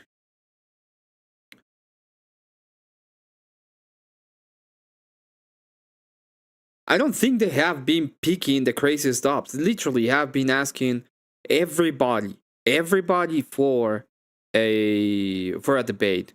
They've tried with anyone who wants to have a debate. They'll say they have a debate. They offer They just offer $50,000 to Candace Owens. And I understand that there's questions to be asked. The problem is that we don't have all the information, and all the claims they've been saying are complete bullshit. Okay? You're gonna make claims, fine. Make your claims, but be honest about your claims and be honest about the evidence, and be sure you have the evidence, which is something that you'll see they don't do. Let's see. We'll start taking some people who want to ask questions or whatever. Let's go to Super Bob. I don't know Super Bob, so we'll give him a shot. Go ahead, Super Bob. Oh, what's up, Rachel? You probably don't remember me. There a few years ago, I tweeted at you and Andrew, and I was really mean to you guys. And then Andrew DM'd me, and we spoke on Discord, and he was really nice to me, and I've always really appreciated that. And since then, I've been a big fan of you guys. I think you guys are 100% right about this. You're doing the Lord's work here. So many inconsistencies, so many of these things that these people have been wrong about in the past, and it's like they just created a new belief that they're now wrong about again. It becomes more and more evident by the day. Okay, tell me, who is the guy? Who is the person that is not the crazy that we can talk about this? Who is the person who has all the information that is not going to be crazy? So I can go in the back and I can tell all the people who are way better than me, and they can try to set up a debate with that person. Give me your best. And I'm waiting for the trial. I would think that would provide like our side of it some level of vindication, but deep down I know that they'll just find a way to skirt around it. When the video is released of Hey Jess, good to see you. Tyler Robinson, hope you have a good one, pulling the trigger, they'll do a frame by frame 0.2x speed and say that it's not actually him and move on to the next lie and the next grift. And that's what these people have done their entire career. Candace Owens jumped around from working for Rupert Murdoch to the Daily Wire to TPUSA themselves, and now she's on the next thing only after it's become already popular. So yeah, those are all good points, and this is another good point to bring up. People keep accusing Andrew and I of being like on the payroll by TPUSA or them paying us to like run interference on this whole op thing for them. What about the lady who we know worked for TPUSA and the Daily Wire and all of these major Zionist organizations? Like, I guess it was fine when she did it, but if we work with them ever on something that's not even related to this, that implicates us. That's yeah. Do you remember? Candace Owens used to work for all of them. Not sure how true it is, but from how he said it, seems that way. We don't know exactly what it is. Remember that there's an investigation ongoing right now. The actual case that's going to be presented in court has to be presented in court. We still don't know a lot of the evidence that's going to be presented, how it's going to be presented, and why. So it might be the case, and I'm not saying that it cannot be the case, that the three-letter organization did it, and they're just trying to put it on this very fucker, okay? But we still don't know. That is my position. How much to open the panel, Emmett? You must have a prize. You want to open a panel right now? Let's say 50 and I'll open a panel. I don't really want to open a panel. That's bizarre. But yeah, that's what I expect them to do too. Thank you so much for Hey Marilyn, welcome. Your comment. I'm gonna take historically it lines up, unfortunately. I'm not, especially right now, I'm not saying that it wasn't one of the three-letter organizations. It's just that I don't have any evidence of it, right? And the problem that I see is not even that, is that the attack now is on the organization itself and Charlie Kirk's widow. And that, like, if you're gonna say that Erica, and by the way, they have changed the tune when it comes to Erica. They have changed the way that they're supposed to be doing everything. Time for bed. God bless you all. God bless you, Cat. Hope you have a great time. Thank you very much for the 7076. Girl power. That was and yeah, hope you all enjoyed the beginning of the show. The beginning of the show was just being happy about it. Historically, okay, yeah. The other part is they are pretty much saying that it was Erica Kirk who did it. And if you're gonna say that, you better have some fucking evidence, because otherwise you're just defaming. You are actually just defaming the widow of someone who was deleted with prejudice in front of all of us. So I did see a couple of Andrew's most recent videos. One, he had a bunch of scripty guys, and one had a leftist woman that was angry. Andrew was helping TP USA. Yeah, everybody's angry that Andrew's doing this. You know why? Because they don't want to. One is a great. The show was great. I just have to rest. No, I want. I hope you rest well.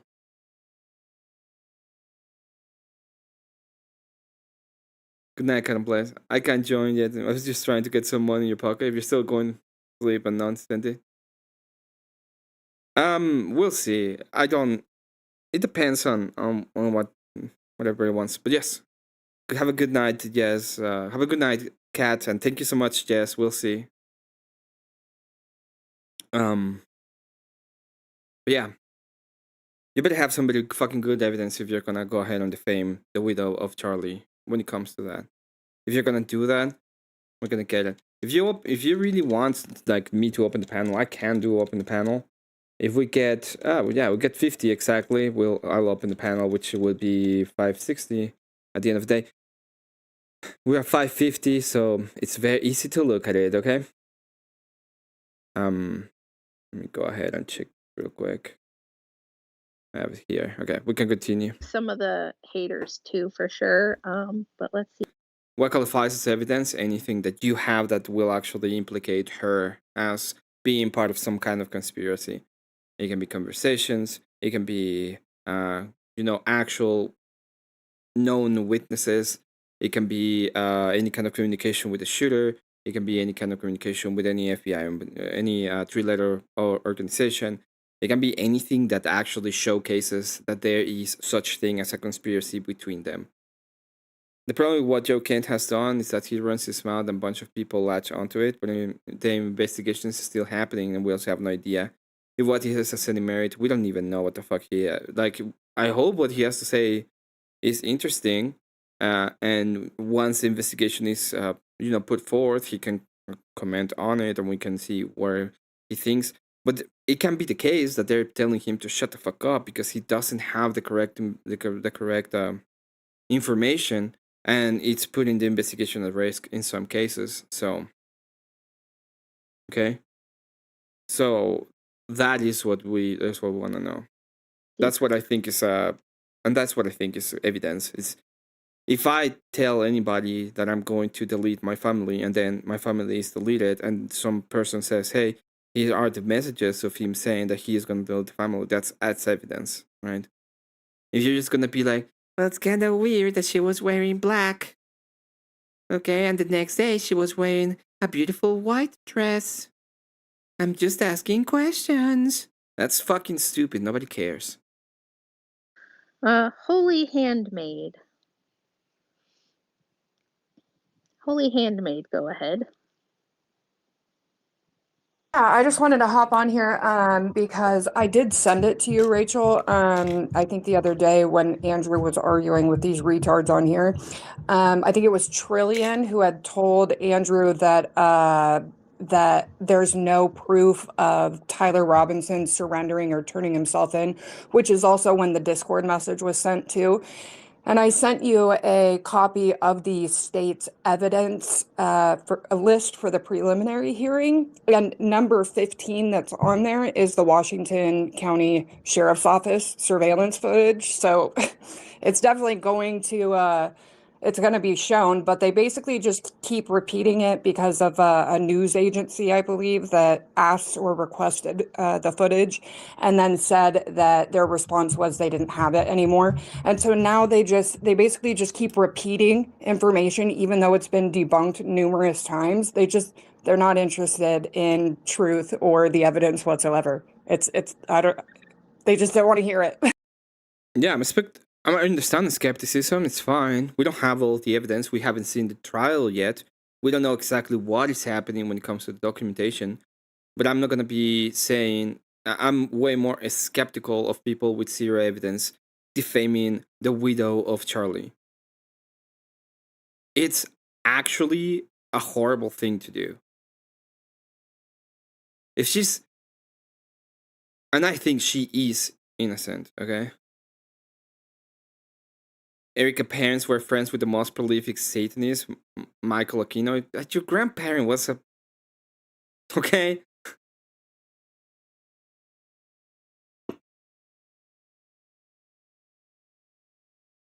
Even if they were friends or whatever, that doesn't mean that she had anything to do with Charlie Kirk's death.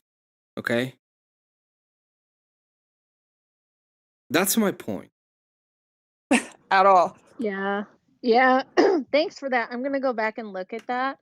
And I'll There's more post pages it. to it too. I put it in this chat too, but there is more pages of it that I can send to you that that has a whole list of stuff that they can or will be using in the preliminary hearing. Okay, cool. Thanks. I appreciate that. Okay. Yeah, it's hard to keep track of it. It's hard. There's so many claims that they have been debunked and they just keep using them. So it is, and I'm trying to finish a second book, and I've got a big debate coming up at the end of this. I got all this stuff, and people must think that I'm just paying attention to this stuff all day, and I don't. I'm a lot less familiar than a lot of people.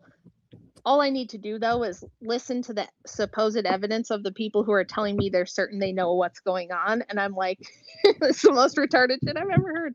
So, okay, thanks for that. And thanks for posting it. And I will repost it. I'll go take a look. One more thing I wanted to say. Oops. Hope I didn't kick people from the space. I was just trying to remove from speakers. So if I kicked you from the space, I'm sorry.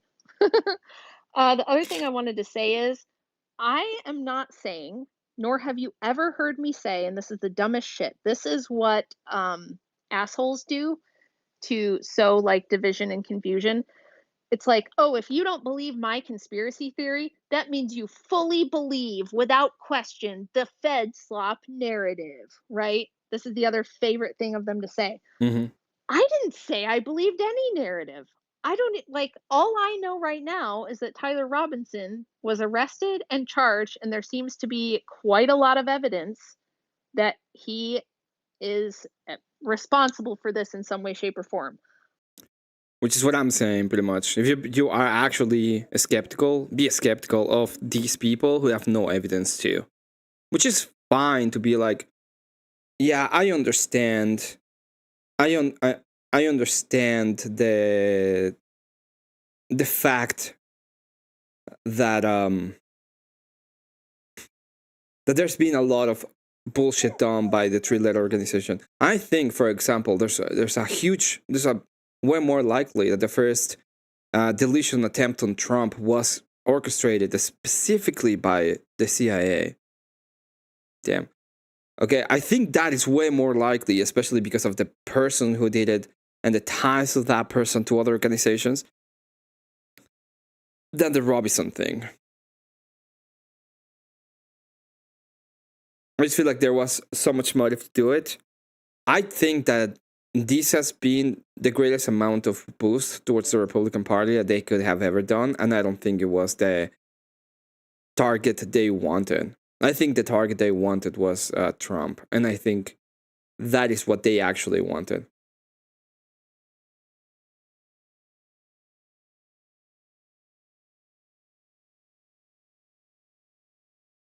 That has Merlin, that has nothing to do with this. Do you have any evidence of she saying that she was going to delete Charlie? That's the question. I'm not claiming I know that to be true. I'm not saying I just wholesale believe it on its face. I have said from the beginning, I'm going to watch the whole dang trial, okay? I'm going to watch it and see what I think of it once I've seen all the evidence. Neither Andrew or I have ever said, we fully believe whatever the FBI is saying. Like, hello, once again, I'm the lady that my Wanted Trump failed 3 times, had to settle for his Robin. I don't know. Why would you why would you see Charlie as the Robin? Charlie was doing great when it comes to the organization. I think the organization will still do great. They have infiltrated all of the universities, which was the problem. Was it was one of the greatest problems that the Republican Party had. But not only that, it people and the galvanization against leftism. Oh, if we disagree with them, they're just gonna delete us? Oh, well, fuck him. That's exactly what I think. And that's what I've seen. I've seen more of a galvanization against leftism, and I have seen more and more of an attack on leftism than anything else. That's what I've seen. I've seen it more and more and more.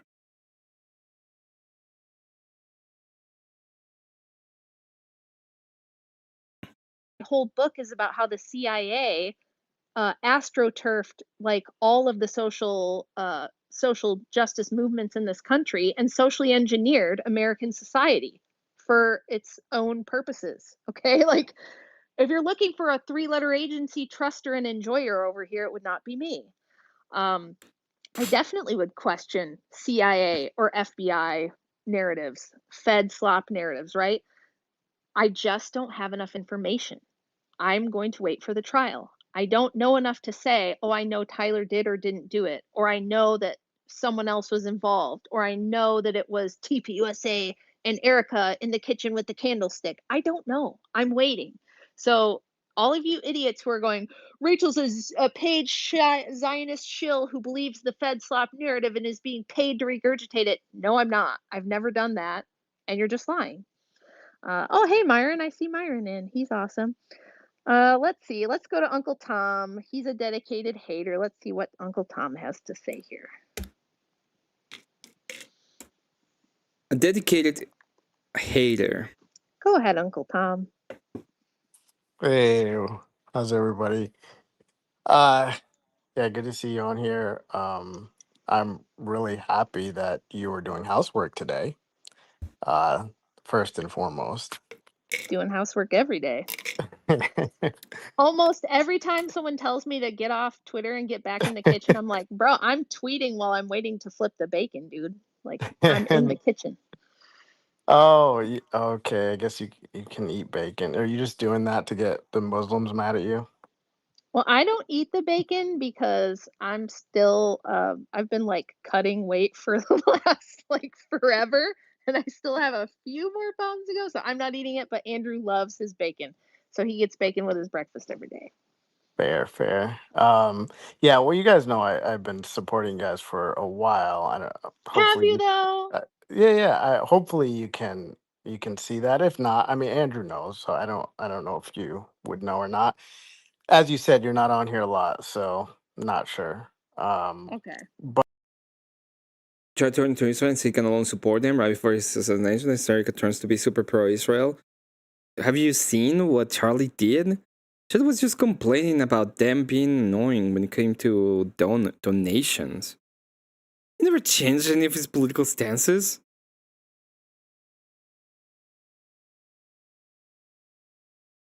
Jesus.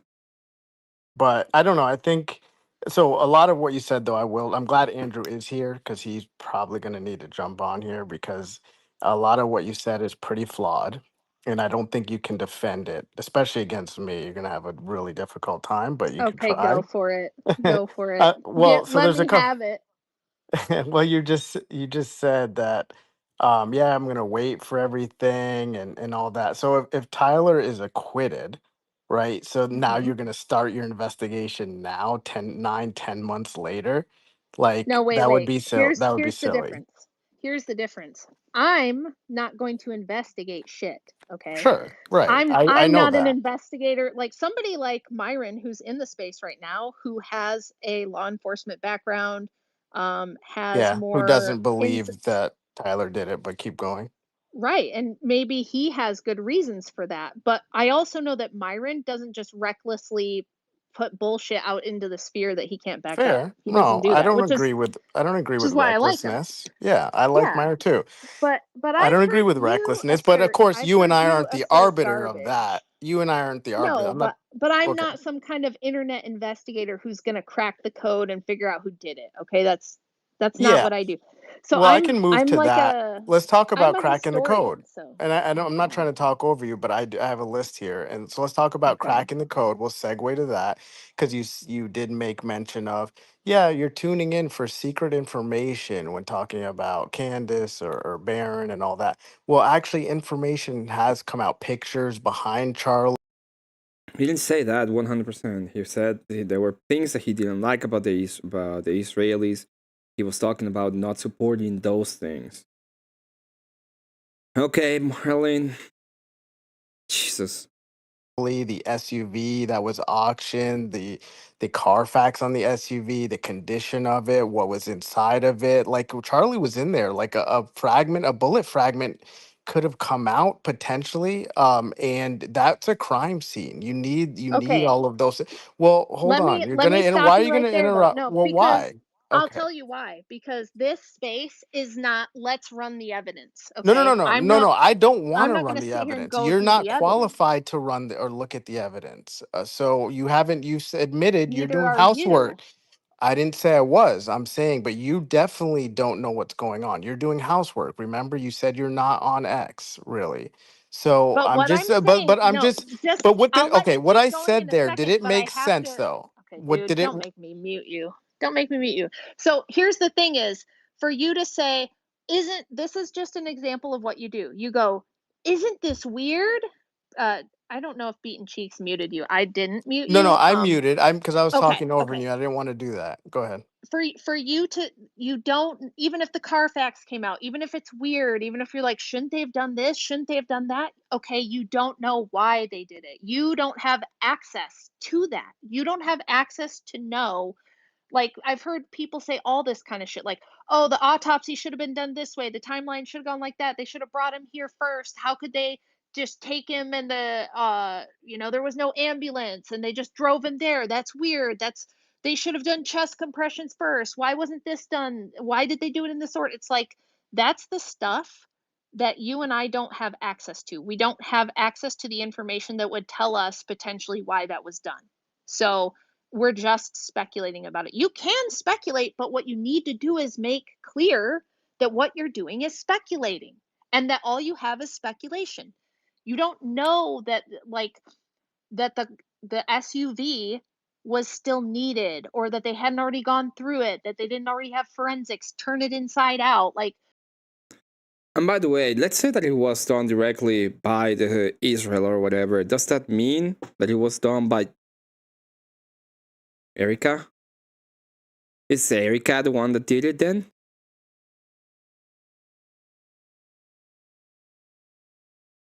they might have a good reason for not keeping that in perpetuity forever. Okay. We don't know. Right, right. But speculation, that's baked in. If you don't know people are speculating, that's obvious. It's like obvious people are speculating. And you also mentioned, and we can talk more about that, but I just wanted to correct the record. You said, oh, secret information is not coming out. Secret information did come out. So can you correct that? Pictures from behind Charlie was independent investigators coming out with that. I can't verify what you're saying. I can't So do you verify need the that what picture? you're Like, telling me. what do you, I don't Yeah, know. what I'm telling you is I'm not going to go through every little piece of what you guys call evidence and try to I would literally do nothing else with my life, okay? No, So, that's fine. Yeah, I don't think you're getting the point. I think what you said at the beginning of this space is was true, was that, you just want people to do whatever they're going to do and you're fine with that and we're fine, and or just your perspective in general. I'm fine with your perspective of having your opinions about whatever. But you said Andrew debates for fun and like lunatics for fun. Well, Yes. this Charlie dying is not fun to anybody, and he's derailing other people's investigations. So just No, do no, no. your wait, hold, like I haven't There's gotten to plenty speak, of and you're just people who are having fun. There's uh, plenty of people who are and they might not be I like get it, laughing but or giggling, but they're super into this. They're very obsessed with it. And a lot of the fans who follow this stuff are like, "Ooh, I'm part of we're investigating, guys. Oh my gosh, we're investigating a murder. Isn't that cool? Oh my gosh, so exciting. We're investigating the murder. Oh my gosh, a picture was leaked. We got to look at the picture. What if this happened? And what if this is the person who but leaked the picture? And maybe they is it plausible that there's people that have fun, and is it plausible that there's people who really care deeply about someone Oh, that was yeah. I unalived? don't I don't know the motivations. It's still about the motivations to the possibility. It's like, yes, it is possible. It's possible that they are wrong. Yes. Do you have any evidence of them being right? Oh, this is just a speculation. It's still a speculation. CNN is Communist News Network. Derailing their investigation. It is derailing their investigation. It could be the case, especially if you are doing things that can create a conflict. Remember that trials have to do with the jury. Okay? If you brought up a bunch of shit to the jury that is not supposed to go there at one point or another, it can derail the investigation. At the picture. What if this happened? And what if this is the person who But leaked the picture? And maybe they is it plausible that there's people that have fun, and is it plausible that there's people who really care deeply about someone Oh, that was yeah. unalived? I don't know the motivations. Like, so Candace, for Sure. instance, I But why are you don't know her. I don't know her motivations. What I do know is that she has already been wrong about several things. She's already had to backtrack. She already had a guy on as one of her like kind of proof witnesses who is a well-known bullshit artist, and she's done this sort of thing kind of on repeat to the point that she gets sued by almost every single one of who these was the people that she BS goes artist? after. Who was the BS That artist? snow guy, that snow guy. No, there's arrest records. He was arrested at Fort Wachua. So I don't know what you mean by that was No, all so founded. It was founded. There's a no, it police. wasn't. Yes, it No, it was. He wasn't. was there. He was arrested. He was That there. doesn't mean that he You, is some kind I'm of just expert, credible no. I witness. don't. I'm He not is someone saying he who's gotten was. caught. So like this happens all the time. Do you know how many people, and this is where my background in this area is important. There are so many people who claim to be former CIA, former intelligence, former military, whatever and then they want to come out and tell you their secrets. Like Bob Lazar would be a great example, right? He worked at Area 51. He knows the secret alien stuff. He's going to tell you the insider information that only he could know, blah, blah, blah. Meanwhile, the guy's been debunked 1,000 times. Okay. Fair, There's but that doesn't same thing with matter for Yuri his Bezmenov. testimony. Do you? Yes, it does. It makes No. them not credible. Right, Yes. So right, but Yuri only in very Bezmenov. rare circumstances can you attack Mm, a witness or someone's testimony and attack their credibility. It's only in rare circumstances. So I don't think you no, are aware of that. why? How can you just assert that? Based on what are you basing that off of? So Yuri Bezmenov, the famous Russian defector who came here and said a bunch of based sounding stuff that sounded good to Cold War people, and that he's still repeated to this day all over the internet as though he was a credible person when it's been debunked that he was a disinfo agent. Like, this is the other thing. Do you guys know about stuff like COINTELPRO? Do you know that Yeah, the three-letter it's rule agents have 608. It's here, rule 608. You generally cannot attack a witness's credibility using extrinsic evidence. what are you So quoting? the federal Oh, yeah. Uncle Tommy's a little bit of a lunatic, okay? Nobody's saying that he's good at any of these. He's just a complete lunatic. It's all hearsay when the comments comes out, but it's still wild to hear what people are saying. It's wild, all in all. It's really wild. Federal rules of evidence. So if he's The giving a federal rules of testimony, evidence given by yes. who? What What apparently organization does this come from? the Fed. So you're No. What saying are you you can looking at? hold on. Wait a minute. Let, No, you hold on. This is my space. What are you looking at that you're reading rule whatever to me from? well, it's the burden is not on me to give you what I'm reading. It's Do not you on see what me. I mean? No, Okay, what do you mean? I said rule 6. Okay, you just proved my point. Thank you, prove your dumbass. point about what? Thank you, You're calling me a dumbass. dumbass now? Yes, Why? dude, I've called you a dumbass because you're literally low IQ and you don't know it. Oh Like my God. No, yeah, literally you nobody are. thinks Yeah. that. Nobody thinks Yeah. that. Yes, they do. Okay, Because listen. when I Listen, say, what let's are you reading to you me can't from? You're like, well, you have I to already figure it said out. I already literally said, but now you want to pull an Andrew and like, what do you want me to how much further do you want me to dig? You I'm telling said, you. okay, I'm the just I federal just what? What is I it? I Tell just me again. federal rules of evidence. Okay, and who issues this? Like where does Okay. that come from? Okay, hold Where on, do hold I on. find it? Hold on. Federal. Okay. Rule 608, a witness's character for Okay, what are you truthfulness. reading from though? Rule Oh 608 of jeez. what? Hold Rule on, hold on. 608 of silly Hold on. shenanigans that Uncle Tom Rachel's losing her patience. Rule 608 of what? made up. Okay, hold on. Give me a second. I always love making fun of See, you this don't idiot. even Can't know believe what I you're have to do. reading from. Look, Yeah, yes, you have look. to. You should be No, able to believe that I you don't have mind. to. I don't mind doing it. Okay, but you see how I didn't say ask you because you're the one who asserted that you can just start attacking the credibility of a witness, and you can't. You can only do Yes, you that in can. specific Okay, well, so then Okay. show me where you can. You're asserting that. Okay. First, let me help you with something. When Oh Rachel my Wilson, goodness. yeah, I'm going to help you out here, buddy. When Rachel Wilson goes on a podcast and she says, I quote someone, I quote a feminist, right? I tell you, Simone de Beauvoir said this. I can tell you it's from her 1973 interview with Betty Friedan on this radio station. I can tell you where my source is and what my source is. I don't just start going, I could do the same thing to you right now. I could go, actually, Uncle Tom, Rule 765 says that I can actually discredit the witness if it's been proven that they've been known liars and I bullshitters in the understand. I past. understand your Okay. point And here. you would say, where are you getting that from? And I go, I don't know. It's just Rule 762 of the federal thing. This is why I And can't you'd go, talk to where did I? women. This is terrible. Yeah, So I let's pretend understand that what you're I'm talking. Oh no, this is what I can talk to women. Oh, this is terrible. Oh no. Fucking idiot. not the About. I'm rational telling you, woman. I understand.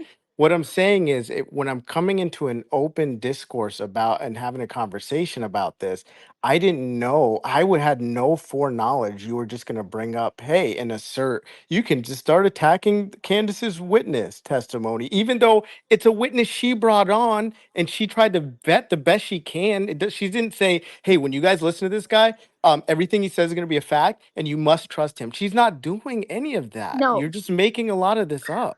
Okay, well, I thank you for coming up. I appreciate it. But the reason that I'm not going to sit here and chat with you all night is because I already did what I needed to do with you coming up here. Mitch Snow is a known bullshit artist. He's a person who we know goes from place to place, asserting bullshit. Same thing, like I brought up two examples, Bob Lazar and Yuri Bezmenov, known disinfo agents. If it's a known disinfo agent and you bring them on your show, even if the thing they said was correct, you have just discredited yourself as a truth-seeking investigator. There are journalistic principles, and Candace, I just saw on her Sean Ryan interview, she calls herself an independent investigative journalist. And one of the first rules of doing that kind of work is that you had better know what your proof is, and you have to be able to cite where it comes from, and you have to know that your source is valid and reputable. If you make a habit of using discredited sources or not even knowing what it is you're quoting, like you do all the time, Uncle Tom, not even knowing where the fuck you got your shit from, Why should anyone listen to you? If I was operating this way and I was going around saying feminism was this social engineering project that was never grassroots, it was astroturfed by powerful industrialists and other people who had a vested interest in rearranging society, and here's all the reasons.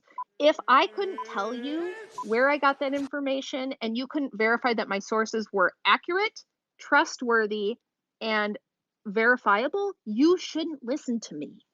The only reason anybody listens to me about the stuff I say is because I know the difference, right?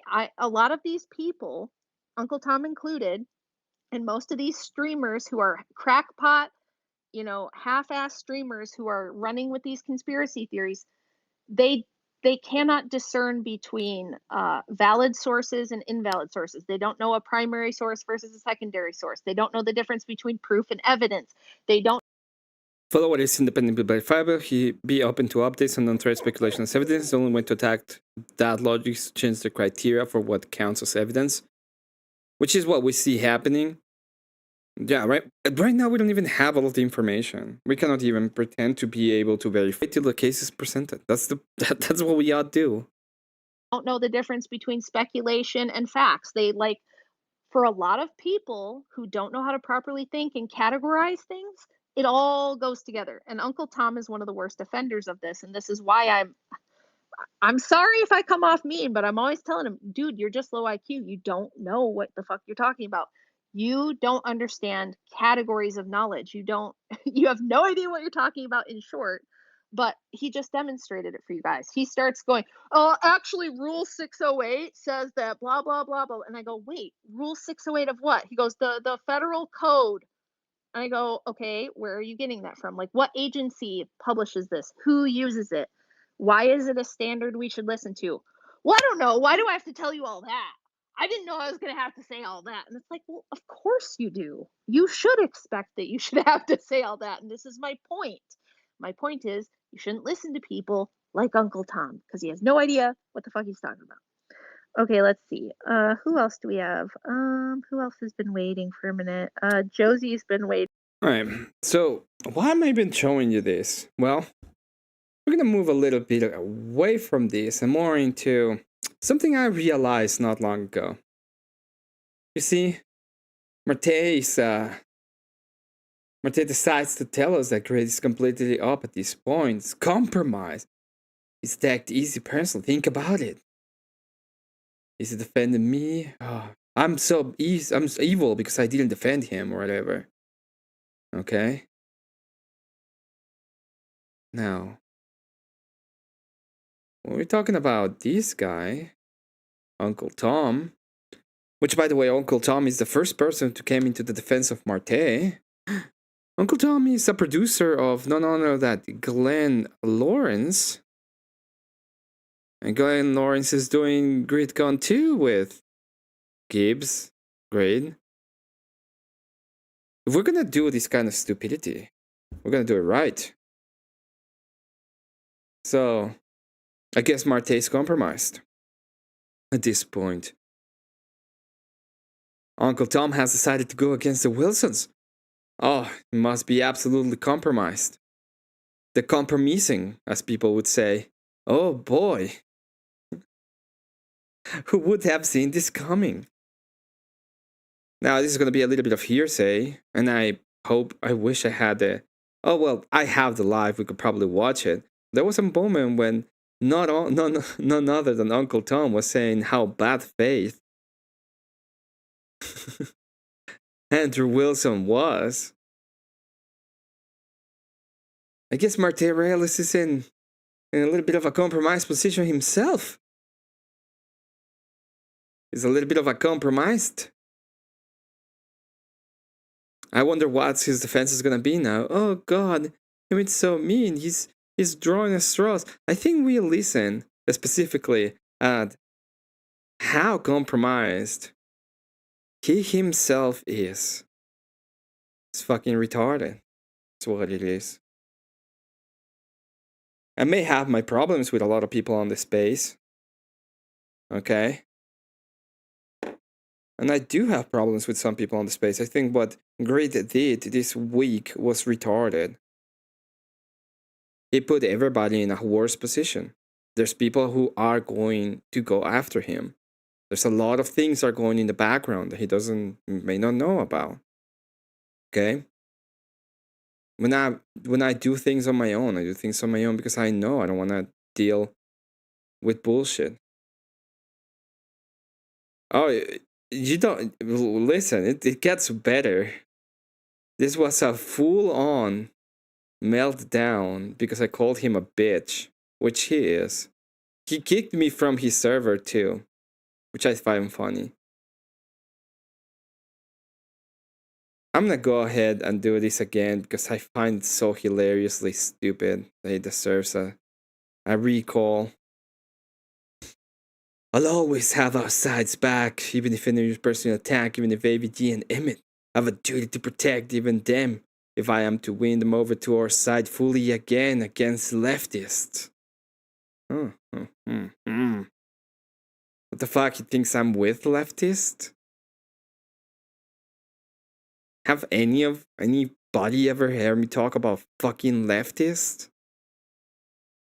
I don't only go against leftists, I go against fucking libertarians.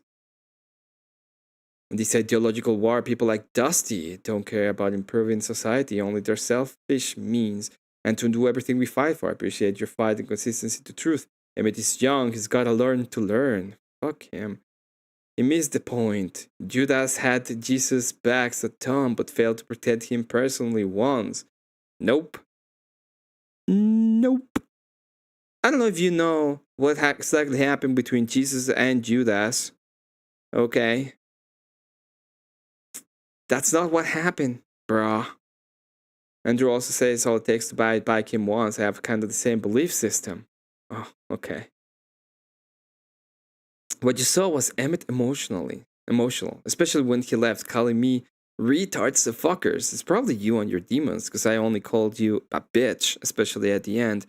And when I said, okay, when you went on and said you sold jokes, well, it's all jokes when I called you a fucking retarded piece of shit, okay? It's just a joke. It's a joke, bruh. This is literally what guys like Dusty wants. He's playing right into it, and if I choose not to attack him, it's virtue signaling. Well, I think this is exactly what people like Uncle Tom wants. Uncle Tom wants to show how bad it is to talk to women. Yeah, to showcase how bad none other than, oh, let me get this straight. Andrew Wilson himself is such bad faith. Remember that? Oh, how? Or Uncle Tom's probably doing this because he's playing both sides.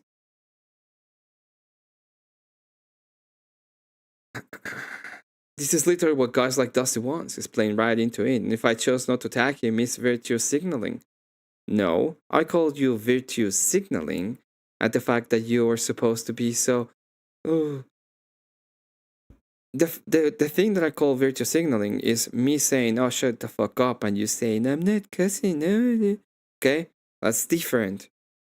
This is what I mean. He's young. He's got a shit ton growing to do, especially if he's to cleave to Christ more.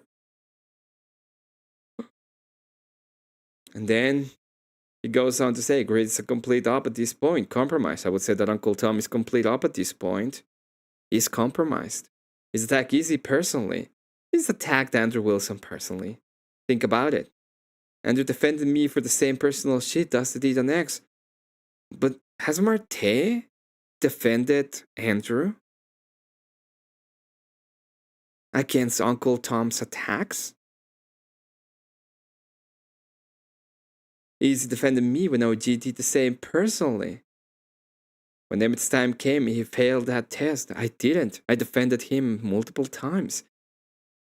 He just got mad that he was in chat and I didn't went under my way when the topic of discussion wasn't him at all. Maybe because he's from a different era. I don't know about different era. But where I'm from, we don't let personal attacks slide. Who cares?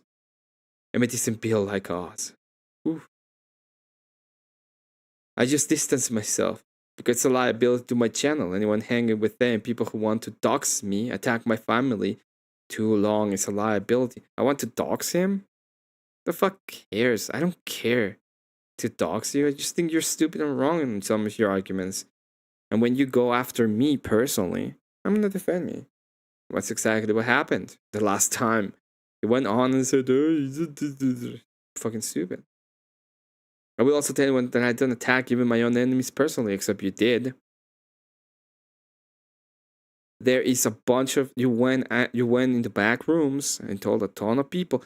You know, just like Grid went on and started telling a bunch of people how easy you had gone crying to Andrew, he went on the back and told a bunch of people how much of a bad debater it was and how much of a backbiting snake about. He told everybody a bunch of shit, okay?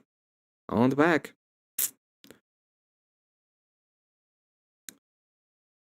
Let alone my own side. It's why I look at it this way. I hold the same standard I hold myself. I'm sure I will keep AVG and Emmet blocked. Oh, I mean, I don't never message him. He sent me a message and I didn't reply because I don't care if I'm blocked or not. You kick me out of your server? Fine. I have an extra server now that I can join. I was at my 100 servers limit. It works perfectly for me. Because of the liability thing with their association. Sure. Because the proximity to their other side is literally wants to and will purposely end my channel. It is too close for my likeness, so I've got to protect myself and my channel from being nuked. Especially if I'm running for office in the next few years. Am I gonna nuke his channel? Sure. I will be the one. It's my content is geared towards bigger issues and politics now. I gotta distance myself from the proximity of panel bears association or degrees of separation. That's you? Did you bring the fireworks? I did. Especially at the beginning of the stream if you didn't see it. But as we see, Marte himself is compromised. He is working with the producer of Glenn Lawrence that is doing the event with Great directly. And according to his own words, he has to be compromised.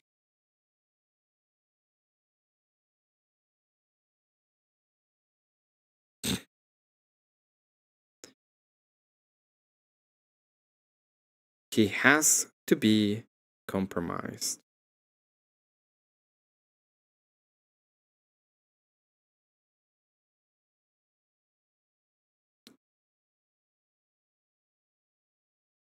We're gonna get rid of all of these. I just wanted to showcase that because I thought it was gonna be funny.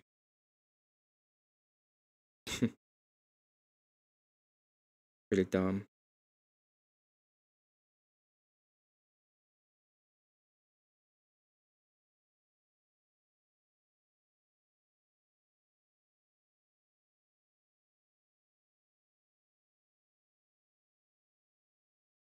Now there's gonna be Tyler Robinson preliminary hearing. This is gonna be done by Andrew. That's gonna be interesting. I really believe that's gonna be interesting. This is the stream where a lot of bullshit happened.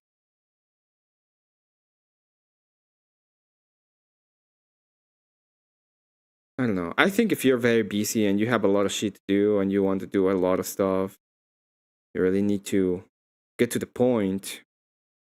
Okay? You really need to get to the point where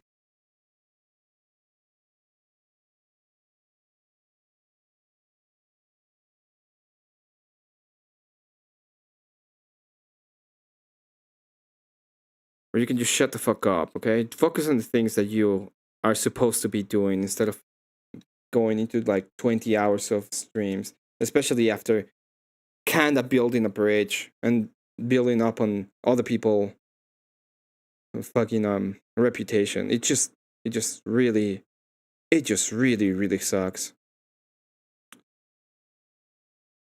I don't think that's true. I don't care about that, but I do care about something that was said around here, which is interesting. This was a stupid little panel thing.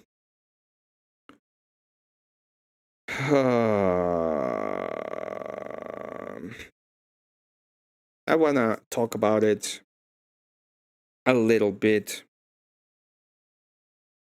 so that people understand interpersonal relationships a little bit. Kev leaves, so we're gonna start it when Kev leaves. I don't know who this Joseph guy is. It doesn't really showcase who the fuck that is. So we're gonna start talking a little bit about this one. It was brought up to my attention. I thought it was funny. Oh, we had 2 drop. Good morning, sir. Welcome. Oh, good morning. I got back here after doing a little work, and you're still going, and I just dropped in. Everyone's arguing about what a man is and something about speakeasy. So can you tell me, like, who chat just now? He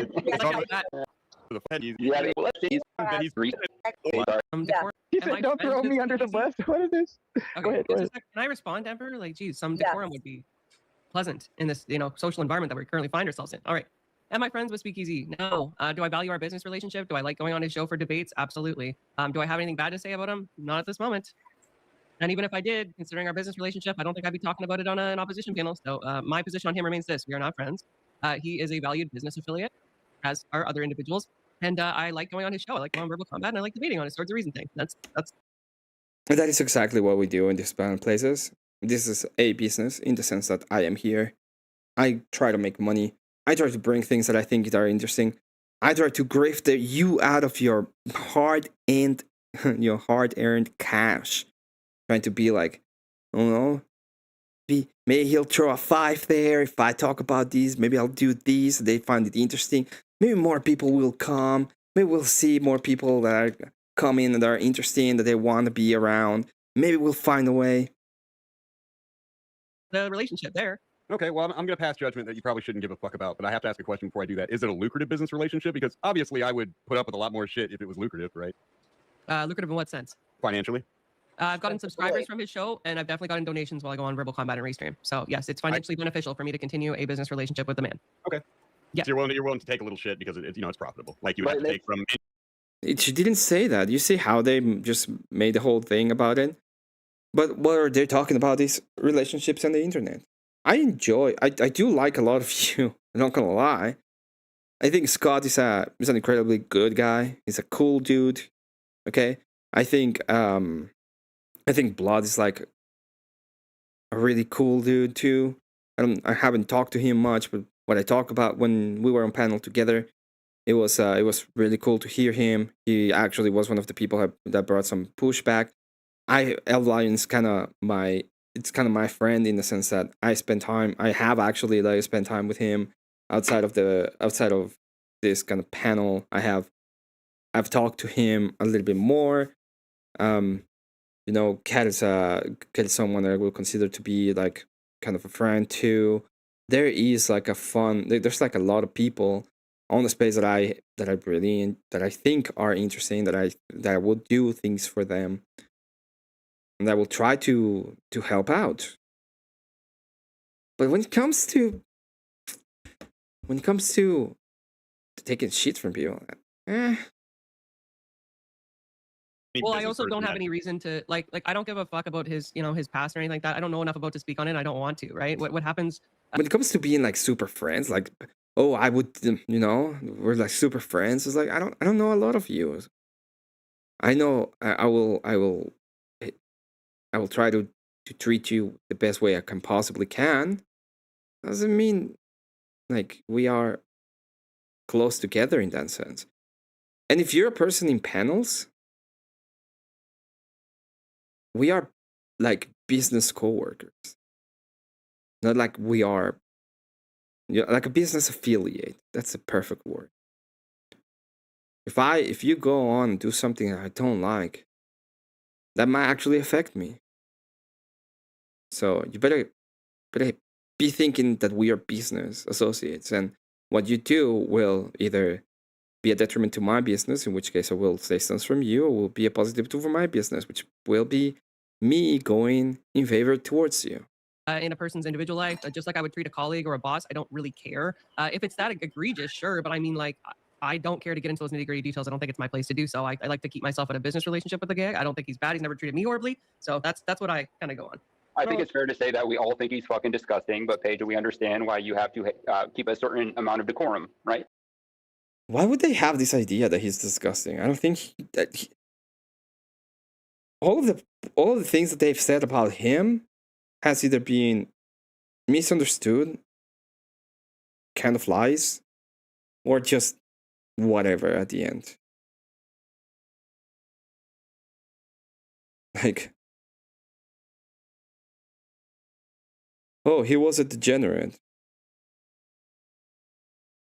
Did you know that Greatsa said it himself, that he was a degenerate?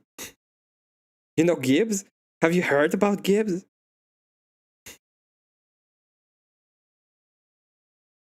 The internet is a place, by the way, that a lot of people come here and are fucking, they're ill. We are, like, I have a,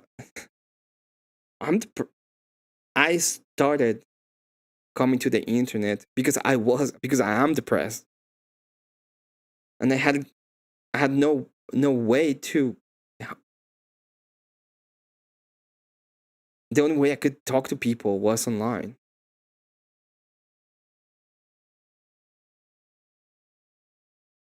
And my silence was like eating me in the way that I was thinking of it.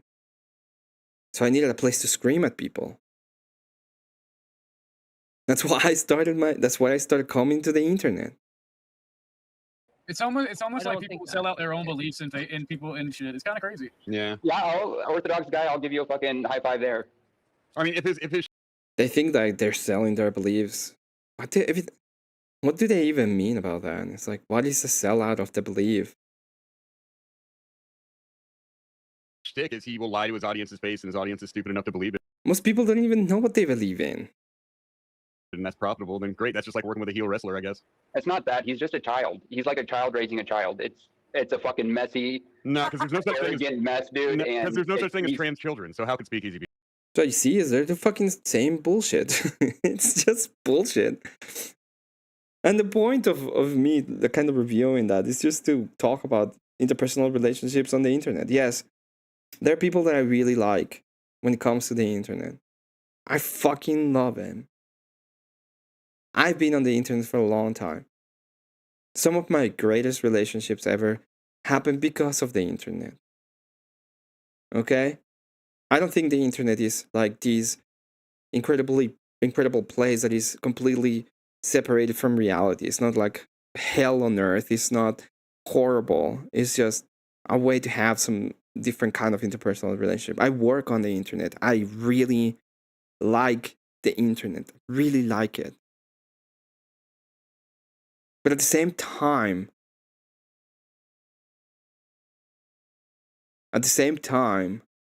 it is the internet. Most of these people are not my friends. I told them directly. There's gonna be a lot of people saying that I backstab people. I didn't backstab shit. Okay? Yesterday, I had to make a decision. It was a little bit of a call out, but it wasn't necessarily a call out. I had to make a decision about something that happened. I made my decision. I think I'm correct in that decision. I made it publicly. It's probably gonna come up and destroy my life in some horrible way because that's the way that it works. Life sucks. Welcome. But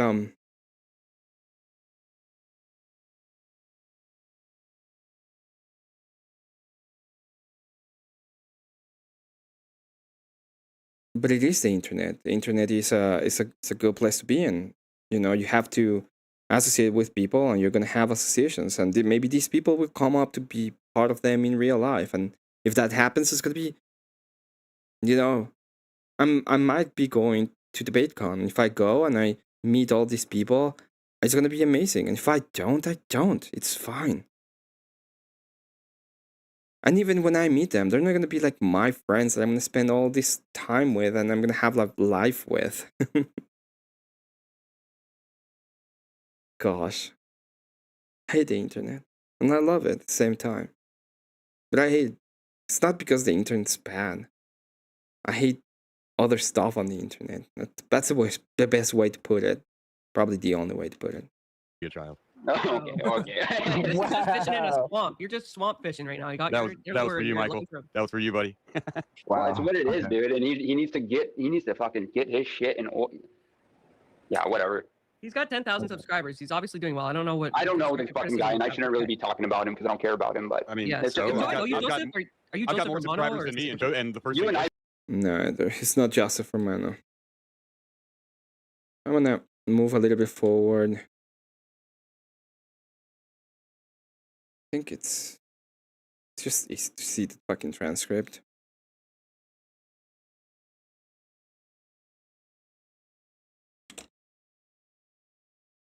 What?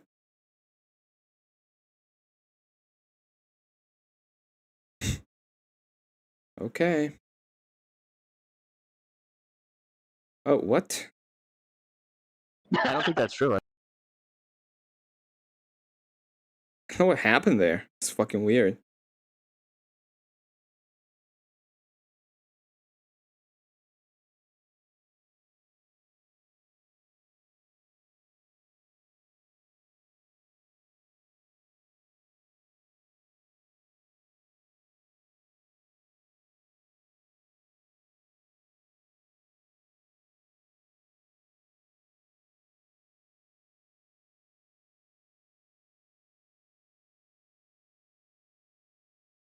All right, let's see this. Because you were bending the knee. Abe didn't do that shit. They didn't even approach him about hanging out with me and Dusty because they know he'd tell them to go fuck themselves and stuff it up their ass. Avarice is friends with me.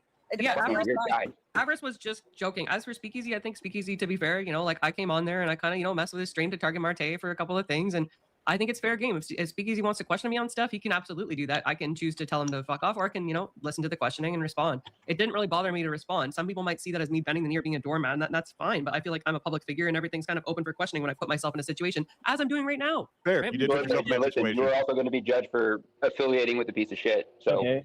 Can I ask you a question, AVG? Hey, good morning, JS. Good to see you, bro. Good to see you, David, by the way. Yeah, sure. All right. Who or what is your god, if you have one? Oh my god. It's a stupid thing. Nobody cares.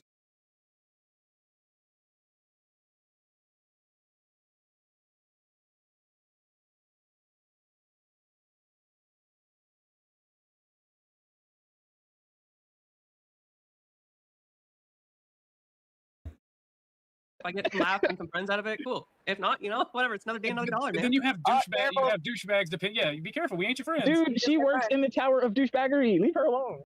That's true. We're not friends. Seriously. Yeah, I wish you could be like on Discord and StreamYard. I swear to God. But anywho, like if you have retards telling you who you can and can't associate with because their feelings are hurt, it's fucking retarded. So they didn't say that. They just said there was a recommendation that maybe I not associate in certain places because my future husband could be watching and he might have certain, you know, feelings about it. That was their statement. They were hitting on you. They were hitting on you. Hey, yo, Paige, I'm gonna give you an offer you can't refuse. I'm not telling you what to do, but you might want to listen. Wait, guys, think about this for a minute. You know, It's a lot and learn a lot of being on YouTube. There's a lot of stuff that you can learn on YouTube. I both love and hate recognizing all the things people seem to be in front of my eyes, though it seems most people are blind to them. they're literally fucking saying the idea behind saying your future husband could be watching you right now and not like what you're doing. That is absolutely just disgusting shaming. And you don't deserve it. You haven't done anything degenerate or wrong. Well, I mean, it's a possibility, right? But here's the thing. My dad won't let me date guys on the internet. And as far as I know, the only man on the internet that wanted to marry me that would have a problem with this is Marte. And I would rather join a convent than marry that man and have his babies. So You are correct. Damn. Thank you. I don't know much about your community, but I do know that that Marte guy will give you AIDS. Or something. He is. Oh, I wasn't even. No, hold on. That husband feminist, call people this, that, and the third. Like, your job as a man is to take care of women, lead, guide, and direct. And the only way you can do this is by taking care of them. Oh, this nigga's a real Christian. No, it's retarded as fuck that they do this shit, especially a man who has a daughter. I know we're not your friends, but understand that, like, figure out a way to record. Understand that being off the street. Cool. While your friends were beating. Anyway, let's get back to what we were talking about, because Brandon wanted to get back. The chat, somebody in the chat actually wanted to get back to talking to and about AVG. And right. Yeah. I don't have a lot of time either. Like, it's like almost six here, right? So like I would like to go to bed. Okay, so I think this is a part that I actually wanted to talk about, which is interesting. I thought it was kind of interesting. I'm sorry. Well, I know we're not your friends, but understand that, like, figure out a way to record. Understand that being off the street. Cool. While your friends were beating you up, your not friends didn't like it. So I'm not friends with those. Yeah, so I'm not friends with those people. Like Emmett, I would say is an internet friend. Sure, Darkside Deaconess, internet friend. Cypher, he's been really busy lately, but I still consider him to be an internet friend. And System Crash is also an internet friend. But other than that, like we're on the internet. I'm generally a more reserved person. Stuff's happened, right, that I've seen, or it's happened with me with specific individuals, and like I just make a risk assessment in certain instances, and I choose not to become closer. That's not like a dig at anybody, and nobody should take it as an insult. But at the same time, like you've said it very accurately, Beth. I think that we view friendship in different capacities. For me, like somebody that I like hanging out with on the internet, and I, kind of relate to, and we have a good time chit chatting, and somebody I'm on good terms with is a friendly acquaintance, right? Friend would be like, I hang out with you like off stream. We talk about like the most intimate details of our lives. If we were living in the same area, we would hang out all the time. That's like a friend to me, right? And I think very few people fit that qualification. So I don't want to be confused on what a friend is. Well, maybe according to your opinion, Joseph, but I don't know. I think she broke it down pretty good because like acquaintances, we all have those. They're not necessarily friends, but we'll talk to them, have conversations and shit. Yeah, maybe. You can be friendly with them, right? Like I think that me and Beth are on good terms. I think me and Dusty are on good terms. I don't have any issues with any of you guys. Even Orthodox guy, I just think he's kind of like funny to troll. Yeah, you're definitely not friends with people like that. I'm just generally not friends with people on the internet, period. Like, so, saying like, oh, you're friends with Easy, you're friends with like these. Friendship is trust, and trust is not something that's gained you can on the internet. Without some type of token. I like you too. Hold on, guys. You can be friends with somebody, or you can be friendly with somebody. And she's talking about like most people you're like friendly with. She's right. You're friendly with most people, right? Yeah, I mean, it's called being cordial, having manners, showing respect. But you're only going to have like a couple of people that you really talk about your real life details with, and those would be the friend group. No, absolutely, Trippy. It's almost like a stalwart objective fact to just say that you're, what's the word for it? I forget. Online connection or something like that. Yeah, just to provide some clarification, because I know Beth, considers us in a different capacity, and like I don't know if this is. I mean, everybody already knows this crap anyway. I think there was a point definitely where me and Beth were at that position, right? I mean, I would talk to her. I remember talking to her one time on my lunch break at work, helping her prep for a debate, and it was off stream, and we had a completely candid conversation. But I don't know if you recall, and I'll take full responsibility for this. I accused Beth of, under my blind loyalty, of fence sitting, and we had a huge blowout. And some things that had been privatized, right, were made public. And like, to be honest, Beth, it's been difficult to go back to that state for me because I'm kind of the person where like, if something like that happens, I am petty about that. And that's just how I am. I can't help it. It's just, it's very difficult for me to trust people. Yeah, it's not being petty. It's winning trust. And trust is that thing that is elusive once gone. So at the end of the day, like, yeah, we can create some kind of relationships between everybody in the internet, but we have to understand that we are on the internet. This is all feelings and projection and ideation. We don't know a lot of the people inside of it. Sometimes I have this problem all the time myself. I just project things that I want sometimes into other people. And that's not fair for them, and it's not fair for me, and it's not fair for anybody. Most of the times we're not going to be able to get near each other or do things with each other or know each other. The reality of the situation is there's a huge distance. Part of it is broken by the fact that we are on the internet. But part of it's still there. We are still there.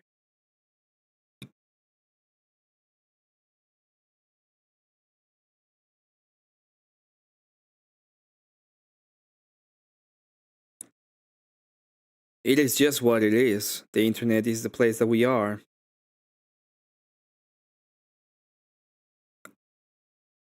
Would I like that we had a closer relationship to some people? Sure. Would I like to have less anxiety? Yeah. Would I like to have actual friends? Sure. Do I have them? No.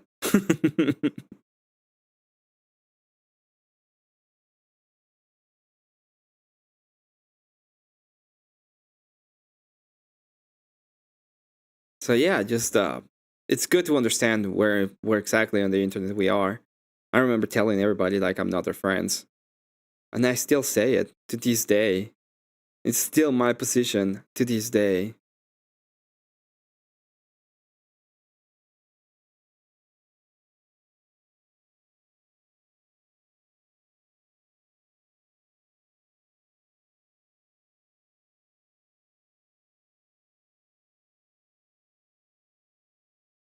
I found there are plenty of men who do the right thing, and I wasn't asking too much. I was accepting less than bare minimum. I was blaming myself.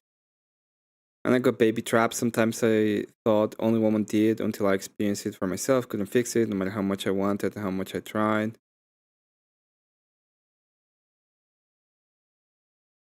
It takes true intimacy, not the sex kind, and you agree with that before. What helps is knowing that she ain't fair on the kids. Nothing's fair on the kids. I don't even think about that. I was being pretty blunt about stuff the way I know. I try not to project my feels on others and to shrimp. Count them. As soon as you pay me that $12.50 you owe me, you can be friends again. We will. Not me finding now Emmett isn't my friend. Like, I want to. Does that help? If I build my dream community, you can move to it and then we can be friends. Until then, I'm not lending you any more Super Nintendo games. I can count my real friends with one hand. I have none. Like, real life friends?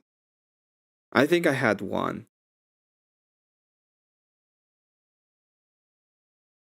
I've moved too much from place to place to have, like, real friends that I talk to.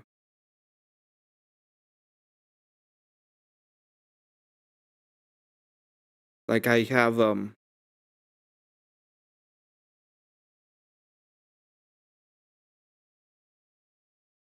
like, most of my time I spend in silence. I told this to somebody else. It's like, most of my days I'm silence. I don't say anything. If it wasn't for the internet, I wouldn't talk.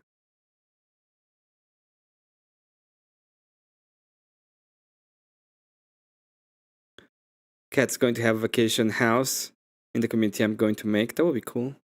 Right now, Amit is making Ken crying on his stream now. I'm waking her up in tears. I apologize. I don't have any real life friends. They all want stuff from me, so I tell them to fuck themselves. I don't know anybody, anything. You will make 2 friends at church? Maybe. I don't have any... When it comes to the church, I don't have any ideation that I'm gonna make super friends on the church. I think that Shiba's kinda sailed. You either get him or you don't. It's fine.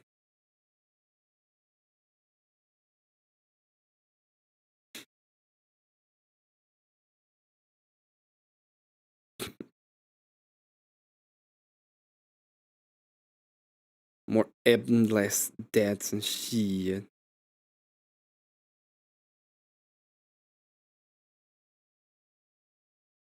I've been in court and making sure my kids are okay with all the change that has happened. That's why I haven't been streaming. My son just started school last month.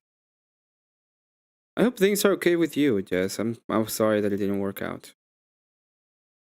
Life's fucking hard, so.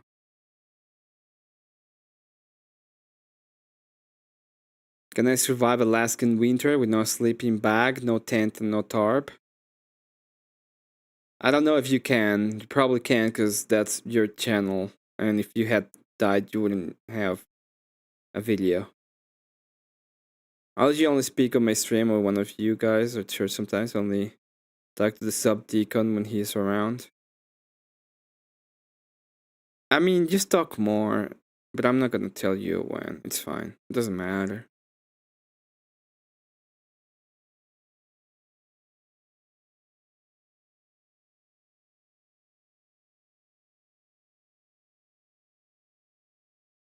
I wonder what this debate was about.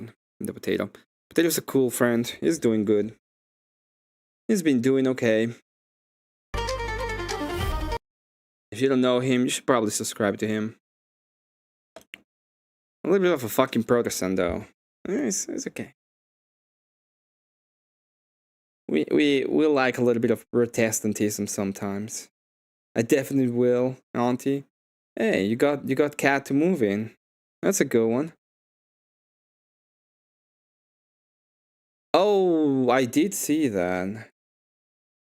Well, if you call them teens, I call them other stuff. Cop jumped by teen.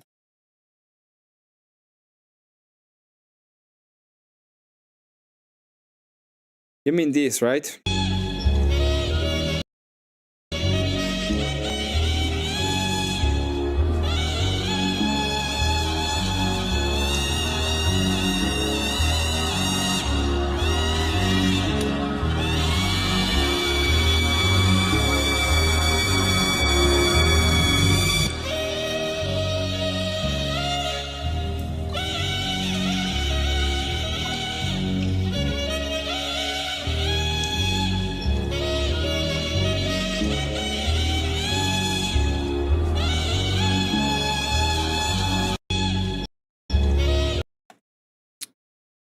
Yeah, they had something in common. I can't actually understand what it was. I was asleep and you triggered me saying I'm not your friend. I was talking in general. There is always, what are they called? Exceptions. There's always exceptions to the rule. My ears are bleeding. I'm okay. I'm better than I have been for the last year. Hardest time of my life, but it's been slowly getting better. Stay hard, but a lot better. How about they have a mod strike shrimp met? I mean, don't ask me to take away your mod status. I will. I do it all the time. I wonder what this debate was about. Let's go ahead and see if we can see if there is the debate itself. Voschmidt is a cool dude. I talked to him a little while. Just want to talk a little bit about the debate itself. If you would, please. Yeah, I'll tell you, it is stigma and shame help people avoid drugs or help them to get clean and sober if they do become addicted. Okay, and then in the and I'm sorry if I triggered you. It's not against you, Cat. I will send my swarm. You're not krill, you're shrimp. Blood, you think Emmett should play the new clip from America? What clip from America? Chat, if you... Dude, if you miss like the beginning of the show, it's your own fault. I didn't. The beginning of the show was just us looking at awesome things that happen in America. Okay? I'm talking about the amazing culture that you guys have and how is it that we should preserve American culture and heritage. You guys would just let me know if there's any issues with hearing anybody so I can turn people up or turn people down to make sure that your audio quality can be... Yeah, I mean, there's a new clip from America. Just show me. Say it to me and I'll play it. I'm joking. After team members of the Shrimp Swarm, we are going. Okay, let's see. Turned up or down and you're not being blasted out by myself or somebody. All right, so with that being said, and you... I wonder what they have in common, by the way.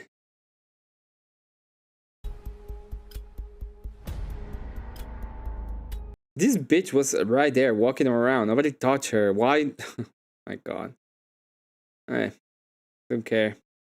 You guys understand the layout and the rules. We'll just hop right in. I'll pass it over to you guys to start. The affirmative will go first, and I believe that would be Vosh, right? That's correct. Okay. All right. So give me a second here since I'm completely off my game apparently, and I need to start a timer for 5 minutes. And then whenever you're ready, I'll start with your voice.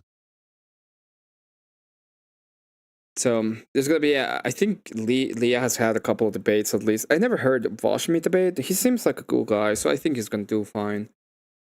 Oh my god, why don't you just fucking say... Okay, whatever. Give me a second then.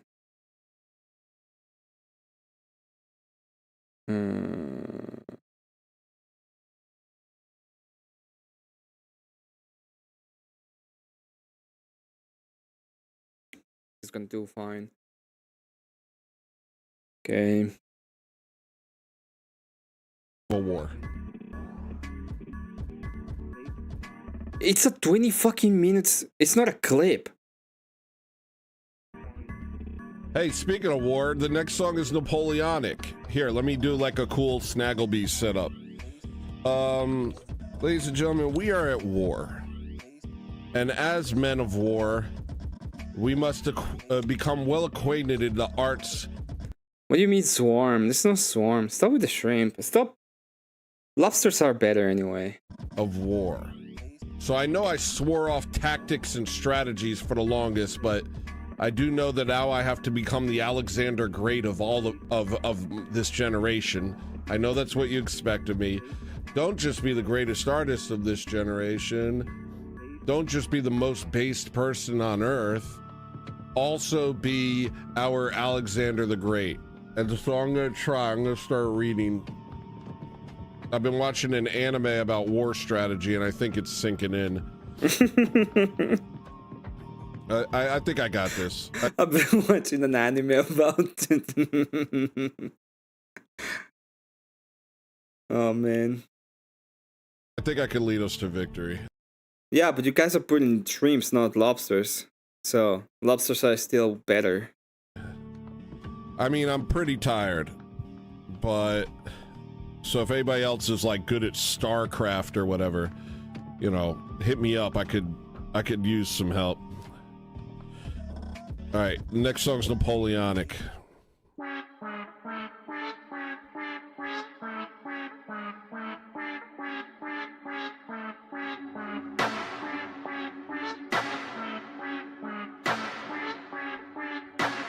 Driving with a head full of consonants, looking out the window at immigrants. Boy, I'm getting tired of enrichment. All the other whites took their shit and dipped. Maybe I'll get rich, I could ditch these chimps. Living in the city where the victims live. They're so victimized that they run this shit. Feel like I'm the last oppressor in this bitch. Voulez-vous m'aider avec moi ce soir? I'm feeling Napoleonic on my block. Crashing like an irrational Eurasian. I'm not really comfortable with erasure. Voulez-vous m'aider avec moi ce soir? I'm feeling Napoleonic on my block. Crashing like an irrational Eurasian. I'm not really comfortable with y'all trying to educate me, but no, I'm the one here to educate you, my son. On that ramshackle dun.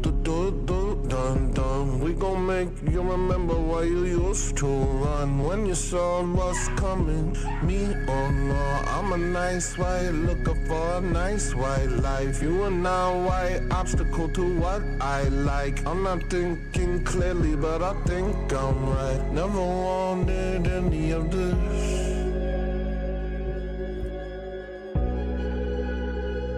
I don't care who you are.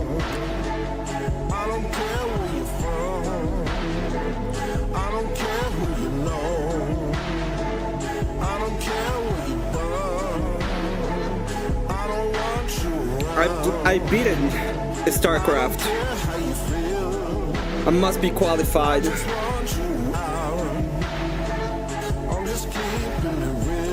I got the qualifications, ese.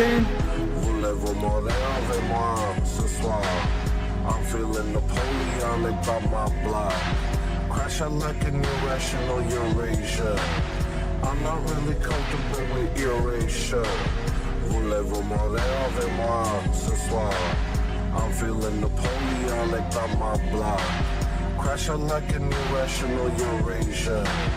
I'm not really comfortable with y'all trying to educate me, but no, I'm the one here to educate you, my son. On that ramshackle dun. We gon' make you remember why you used to run when you saw us coming. Me, oh no, I'm a nice white looking for a nice white life. You are now white obstacle to what I like. I'm not thinking clearly, but I think I'm right. Never wanted any of this.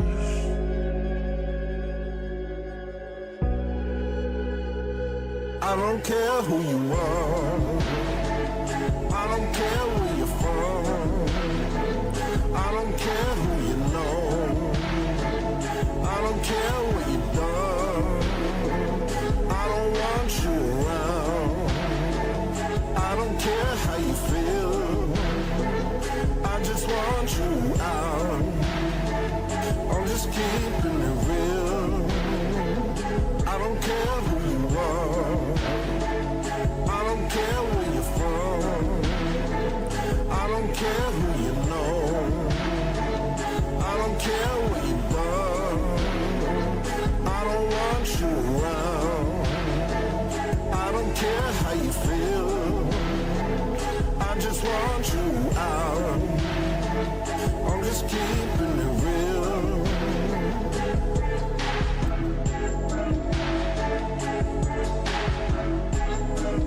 tremendous behind lobster supremacy. Yeah, that's what I'm saying. This is a pro lobster stream. Fuck them shrimp, they're too small.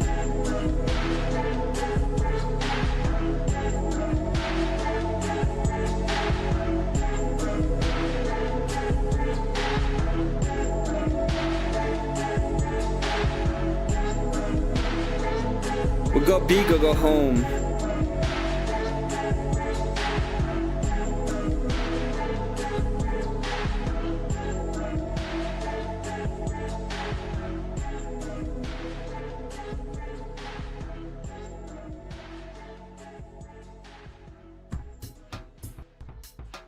Now, I know next one is nationalism, but we're gonna save it for a little while. I'm gonna listen to these now. Good evening, everyone. Thank you to the audience for tuning in, to my opponent Leah for joining this important debate, and especially to Tater for hosting and moderating. Tonight, we affirm that shame and stigma help deter new users and motivate addicts toward recovery and sustained sobriety. My opponent will likely share emotional appeals and anecdotes about how internalized shame harms those already struggling, leading some to use more to numb the pain. I don't dispute this in extreme cases of cruel personal attacks. However, for the general population and prevention, constructive shame and stigma are powerful tools. Without the discomfort of recognizing harm, guilt over actions, or awareness of social consequences, there's little motivation to stop or avoid always starting. cranky. Gay, you're gay. Let's define our terms clearly, using standard dictionary meanings. Shame is defined as a painful emotion caused by consciousness of guilt, shortcoming, or impropriety. Stigma is defined as a mark of shame or discredit. If we can agree on these, it becomes clear. Without consciousness of wrongdoing, why change? Shame is uncomfortable, and some may dull it with substances, but it also signals that something is wrong and needs fixing. We must balance it with compassion, shame the behavior, support the person seeking help. History even shows us that this works. Anti-smoking. It's an important debate. It's an important debate to have. Okay? You know why? Because we lost this debate a little while ago, and we went to the super compassionate forum, right? It's just about compassion and shit. And the problem is that it has destroyed some of the pillars of society. So all we have to do is bring back shame. Oh, you want a divorce? That's shameful. Shame is an important part of this. And it's used anyway. What do you think the whole thing about being racist was? It was a shaming tactic. Smoking campaigns combine education, taxes, denormalization, and social stigma. In the 1960s, nearly 42% of U.S. adults smoked. Today, it's around 11 to 14%.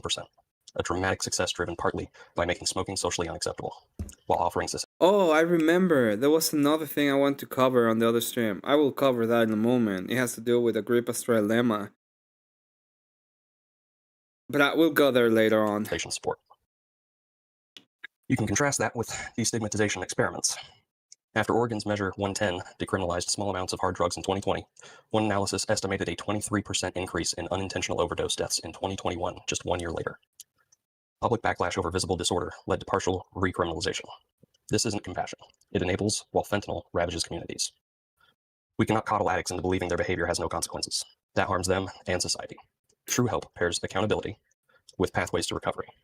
As recovery. Guys, if you want nationalism, let's make a goal. It's gonna be only 5. You got an hour.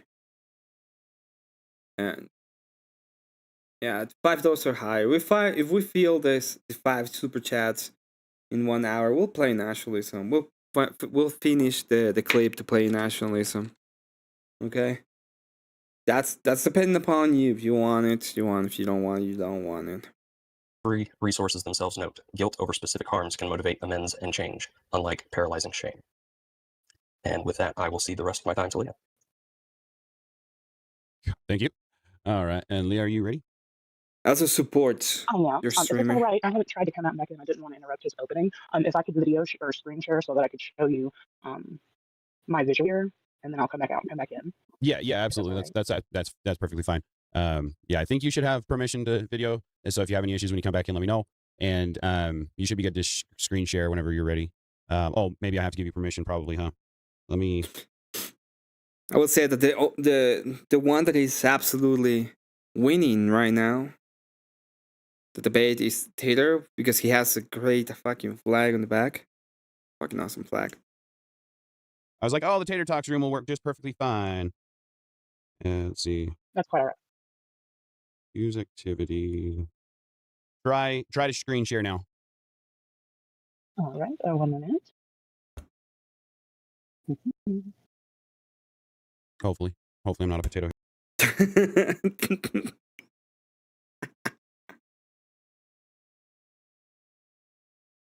Oh shit. Here. So I'm not sure exactly what all you need for that. I want terrible. Good to see you, bro.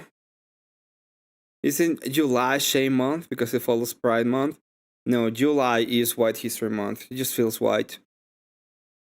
I gotta get some sleep. Good night, God bless. Good night, and God bless to you as God. Rest well, dude. Take care. You know how to screen share? I'm grateful to Tony.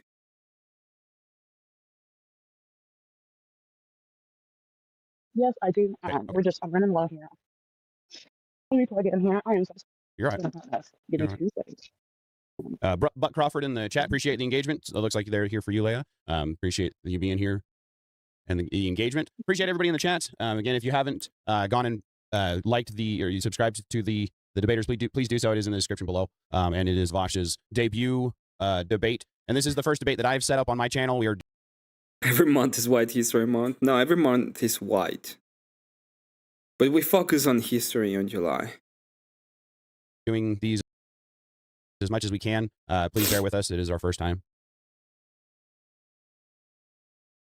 Yes, I'm Be gentle. Yes, indeed. We shall be. We shall be. I'm goodness gracious, just not doing well.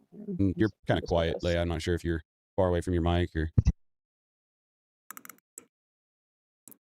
I might just have the volume. Is that better? Maybe. I think it sounds better for a minute. See how it ends up going. What's with all the shrimp? We found some songs about shrimps that are pretty fucking based. And the shrimpocalypse started shortly after. Hey, Crusader, good to see you. Oh, the Crusader. It's my fault, everybody that held up for just a second. You're good. Having issues here. What do you need like, is this something with the permissions? Do you need something I'm doing? No, it's completely my fault and my fault alone. Oh, you're good. You're good. Like I said, I just want to make sure if there's something I can help. No, you know a little bit about the way it's been going, and I had a technical difficulty. You're good. In retrospect, I probably should have suggested we get that sorted before I dove right in. I was a little excited. I should have done that too. Like I said, this is the first time. So, Smokey Bear Bad looks like another Leia Bobea fan. So I appreciate the engagement, guys. And again, Vosh is one of our community members. Both of these debaters are basically on the same side. We're just trying to give you some entertainment tonight. Spark some interest in the debate scene on my channel. Get some engagement on maybe setting up more of these. These are very amateur. If you couldn't tell, I'm a potato. Let's face it. And we're just trying. Hey, Arnie. Are we not shrimps? Exactly. Are we not shrimps? I mean, that's why I'm after hearing the bass shrimp songs. To get people that wouldn't necessarily be interested in getting demolished by some of these blood sport debaters, having a chance to try their hand in the debate sphere, see if they like it. We're trying a different way of doing things. I have a lot of things that I want to try with my channel. Some of them might flop, right? Some of them might be a completely different scene, but I want to try to change things a little bit. Let's see. Apprentice says, did you make sure Vosh can't cheat with his dynamic cuts? Adding unearned gravitas to his argumentation. That's funny. Yeah, are you making sure that cutting isn't happening? Go ahead, Larry. Yeah. Let me just turn it off entirely. I think I changed the setting so it won't do that, but let's just turn it off. You're good, buddy. There we go. I'm sure he's teasing you. No friendly fire tonight, in other words. All right. So, you were saying something? Yes, I'm saying, let me call right back in. Give me 1 moment. Yeah, go ahead. Do what you got to do. Yes, Buck Crawford. The debate is on stigma. Does it help with deterring people from getting... Once again, there will be a swarm stream when I give out new shrimp dogma. into the smug sheen, and if they do get into the scene, does it help them to get out of the degeneracy and such? Hey, birds aren't even real. Good to see you. Appreciate the engagement, guys. And again, if you haven't checked out the description, please go and just subscribe to the debaters tonight. Give them some love. But come on back. Make sure that you're giving me the view. All right. So, Leia, are you able to get your video started and whatnot? Can you hear me? I believe so. I can hear you. Oh, you sound way better too. Yeah, right. Do I really? Yeah. Yeah. Do we need my second alternate account? I'll just kick him out if we don't need him. No, I'll just use this screen share. Like I said, I'm so sorry about that. No worries. No worries. No worries. Actually, I don't know what the shrimp meme is here. Just playing a song, playing along. Okay, there's a song. There's a couple of songs. So there's been some songs about shrimps, were made by like a guy, and he talks about like not feeling stuff or being kind of based. Elder Lion liked them a lot, and he started making the memes about shrimps. That's all that happened. All right, so I have got it pulled up. So whenever you're ready, Leia. But we're lobsters in this stream. And then we is this prefer part of your lobsters. 5 minutes? Is that what it is? No, give me just one moment. You're good. You're good. Get this OneNote pulled up where I have my. Of course, I had to use the only app that I have not also gotten on my phone, just to be super difficult. Oh, of course, right. Super entertaining, I'm sure, for the chat, right? Remember, guys, this is my first. I'm so sorry. My first setup. Please bear with me here, guys. It will be better from now on. I'll try to get things. If you are going to do this in a debate, just be ready, please, please. Now, maybe the day before. We good? No, I feel like that's definitely. Also, the shame you're good. spiral. You're good. I'm seriously just take ready. I will pass the time over to you. I'm just filibustering until you're ready. Oh God, this is Can gonna. you see my screen here? Yeah, whether they can read it or not is the other question. You'll need to stop for a moment and let it load on my end and see if it loads, and then you'll have to very slowly drag it down. It looks like I'm not sure if it's your internet, my internet, or the combination of the two. Sorry, guys. Oh my God.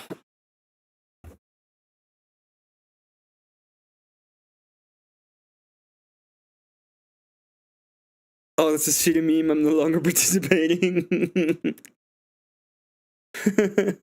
I listened to the entire Greed Easy drama. It helped me cope, and I discovered the swarm ethos. I'm no longer participated. I coped so well that I thought it went better.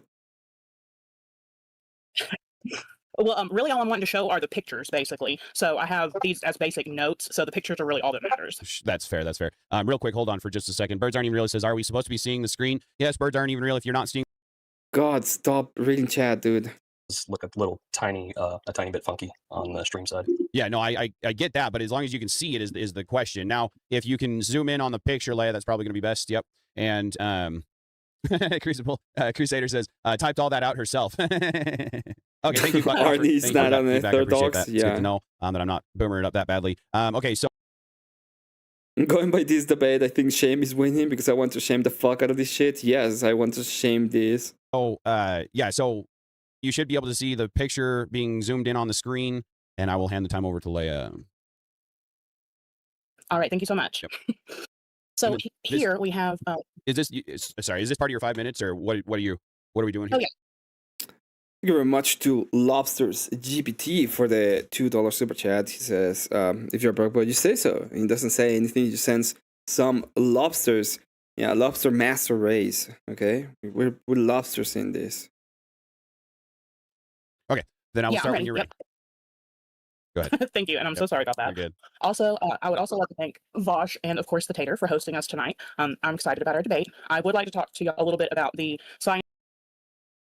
It sounded like Vosh. Whatever. And mechanism behind addiction and relapse and recovery. I could provide some personal anecdotes later when we get into the back and forth, but that's really not what I'm interested in right now, because if you're not an addict in recovery yourself, it's really not going to convince you, right? So here we see a picture of the reward circuit in the brain. It's really important to understand how addiction works in the brain, what it does to the brain, to actually be able to have this conversation, right? So long story short, you could read all that if you really want to, but our reward circuit here is stimulated every single time we do drugs, which ends up especially opiates and opioids, but really any type of drug or alcohol, which means eventually over time, the only time that you get that reward feeling, those good chemicals and hormones in your brain, are when you are doing drugs. That's how it changes your brain over time, is that it destroys the pathways that once were natural to get to that pleasure center, right, which is super damaging. And that's one of the biggest reasons that people end up getting addicted to drugs, is because, because they don't have any other happiness, joy, enjoyment out of life without. Yeah, well, it's a woman debating. What do you want me to do? That baseline. They didn't even prepare the presentation for the debate. I will actually go on and send her a message and being like, you should never debate if you're not going to do this. at least getting better, right? Then talking about motivation, of course, motivation is a critical element of changing our behavior.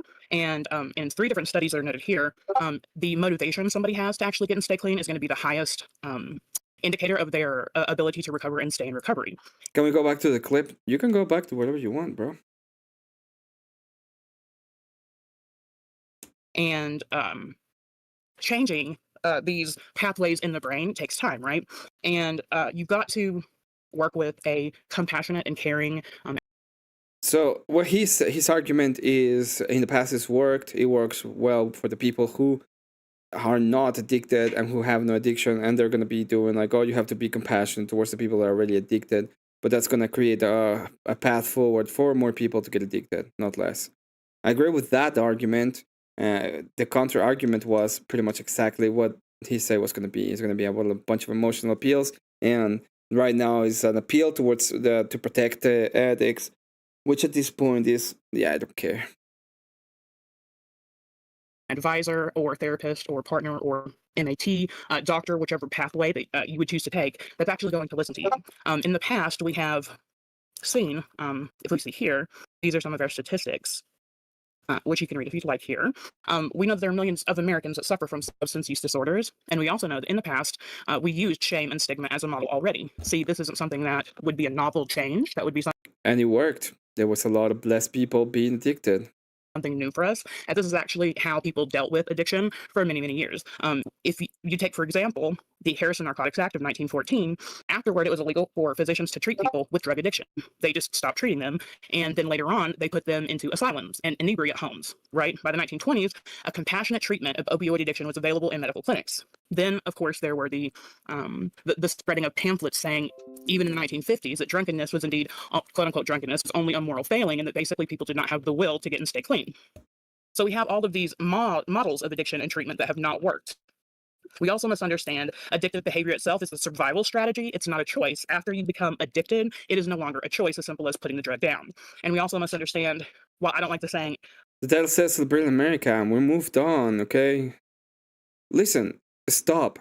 If you keep on derailing me on these, I'm just gonna mute you. I want to listen to these right now. Relapse is part of recovery, because I kind of feel like it's planning your failure, right? A lot of people will have several relapses before they're able to become a recovered drug addict or alcoholic, and you will, even if you don't initially, there's this thing called post-acute withdrawal. After you are physically ill, you then become highly depressed, and you revert to whether it's mental health or PTSD, like one of these articles talks about, these kind of coping mechanisms for behavior of trauma that led you into the addiction. And so if you don't have coping strategies, it's really easy during that time to fall into the addiction. And then here is a great statistic, some statistics to know about what shame and stigma we experience now. 75.2% of the public do not believe a person with a substance use disorder is experiencing a chronic medical illness. 65.4 indicate they would not want somebody with SUD marrying into their family. 46.1 said that, respondents who have an opioid use disorder expressed feeling ashamed of themselves. Then we have a publication I'll go on likely to talk a little bit more about, the Shatterproof Addiction Stigma Index, which was this huge metadata analysis that shows us this idea of not in my backyard, NIMBY, right? And of course, see overwhelmingly that these people don't want drug addicts anywhere near them. However, we do see attitudes are beginning to change. And all this is triggering me. It should have been put on a presentation if you were going to make a presentation. I can't even read what the fuck it's supposed to be there. When the question's asked, well, what if this person's in recovery? You can see these percentages go down. Do you want them living next door? No. What if they're in recovery? Okay, maybe. And that was time, just so you know. Okay. You good?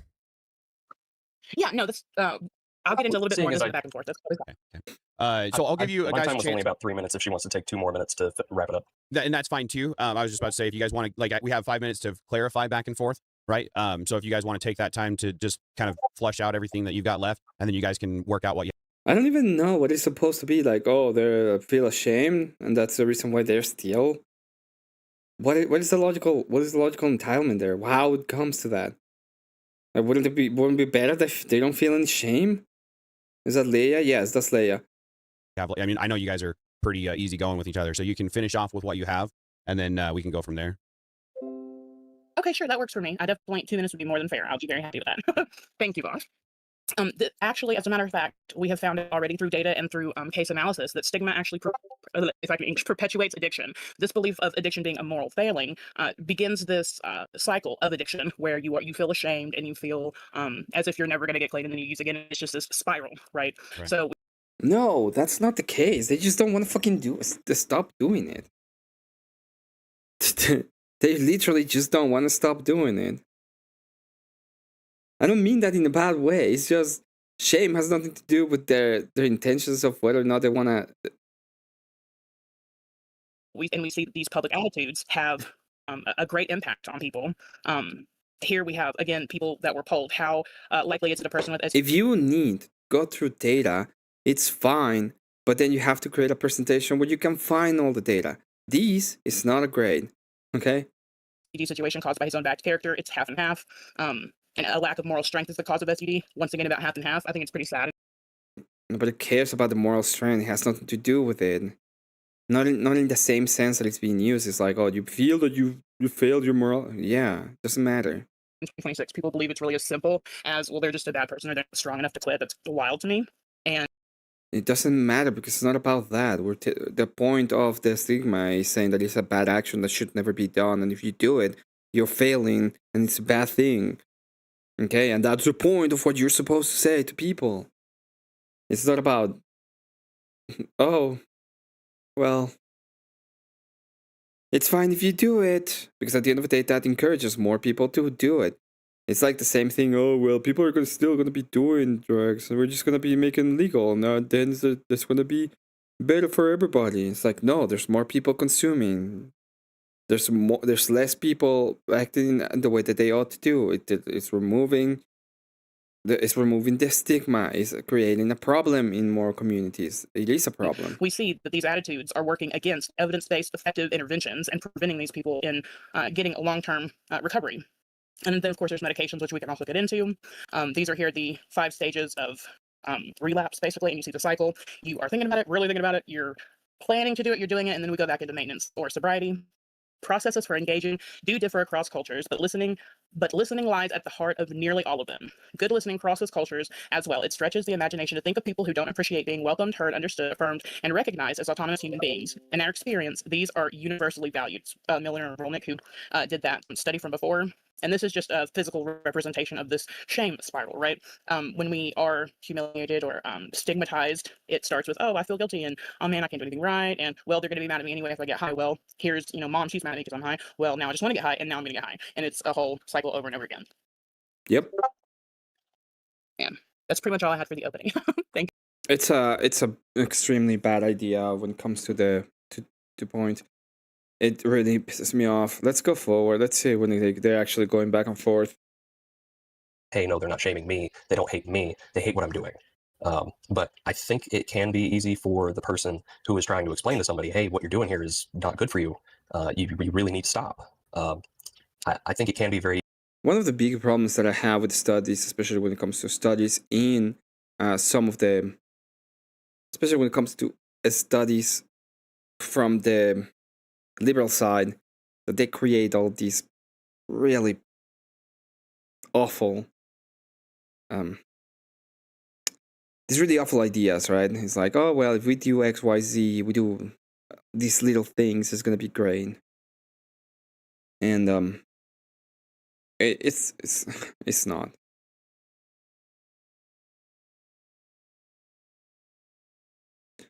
Okay. Oh, sorry. I lost my train of thought for a second. Yeah, what I was going to say is I hate about the studies is that they have been very centered towards the liberal ideas. So a lot of the studies, you cannot rely on them because the premises are faulty. You have to be very careful of what the studies you're going to do and why you're going to take them. And when they bring up studies, you have to know what the problems are with them. I will say that a lot of these studies are based specifically on the people that already suffer an addiction, and they are not understanding the general population and how it affects the general public. So in the general public, these kind of things do not help. They can help the people that are working with them so they can get out of it. But the general public removing the stigma is going to create more people that are more willing to do the bad thing that we're trying to combat. easy for them to, well, especially for Christians, to Jesus. say, hey, this is your sin. You're sinning by being engaged in this behavior. I don't hate you. I still love you, and I always love you. You're always welcome back, but you need to stop this behavior.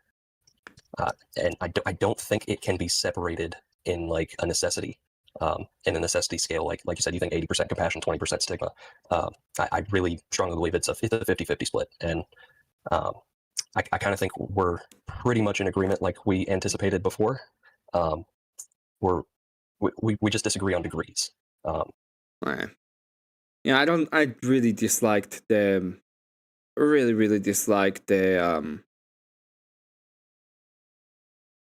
ending there a little. It was, I really disliked the opening statements. The opening statements were really bad. Let me go back here real quick. I need to find the Munchausen's trilemma, because I think people don't get how to defeat it and why is it defeated.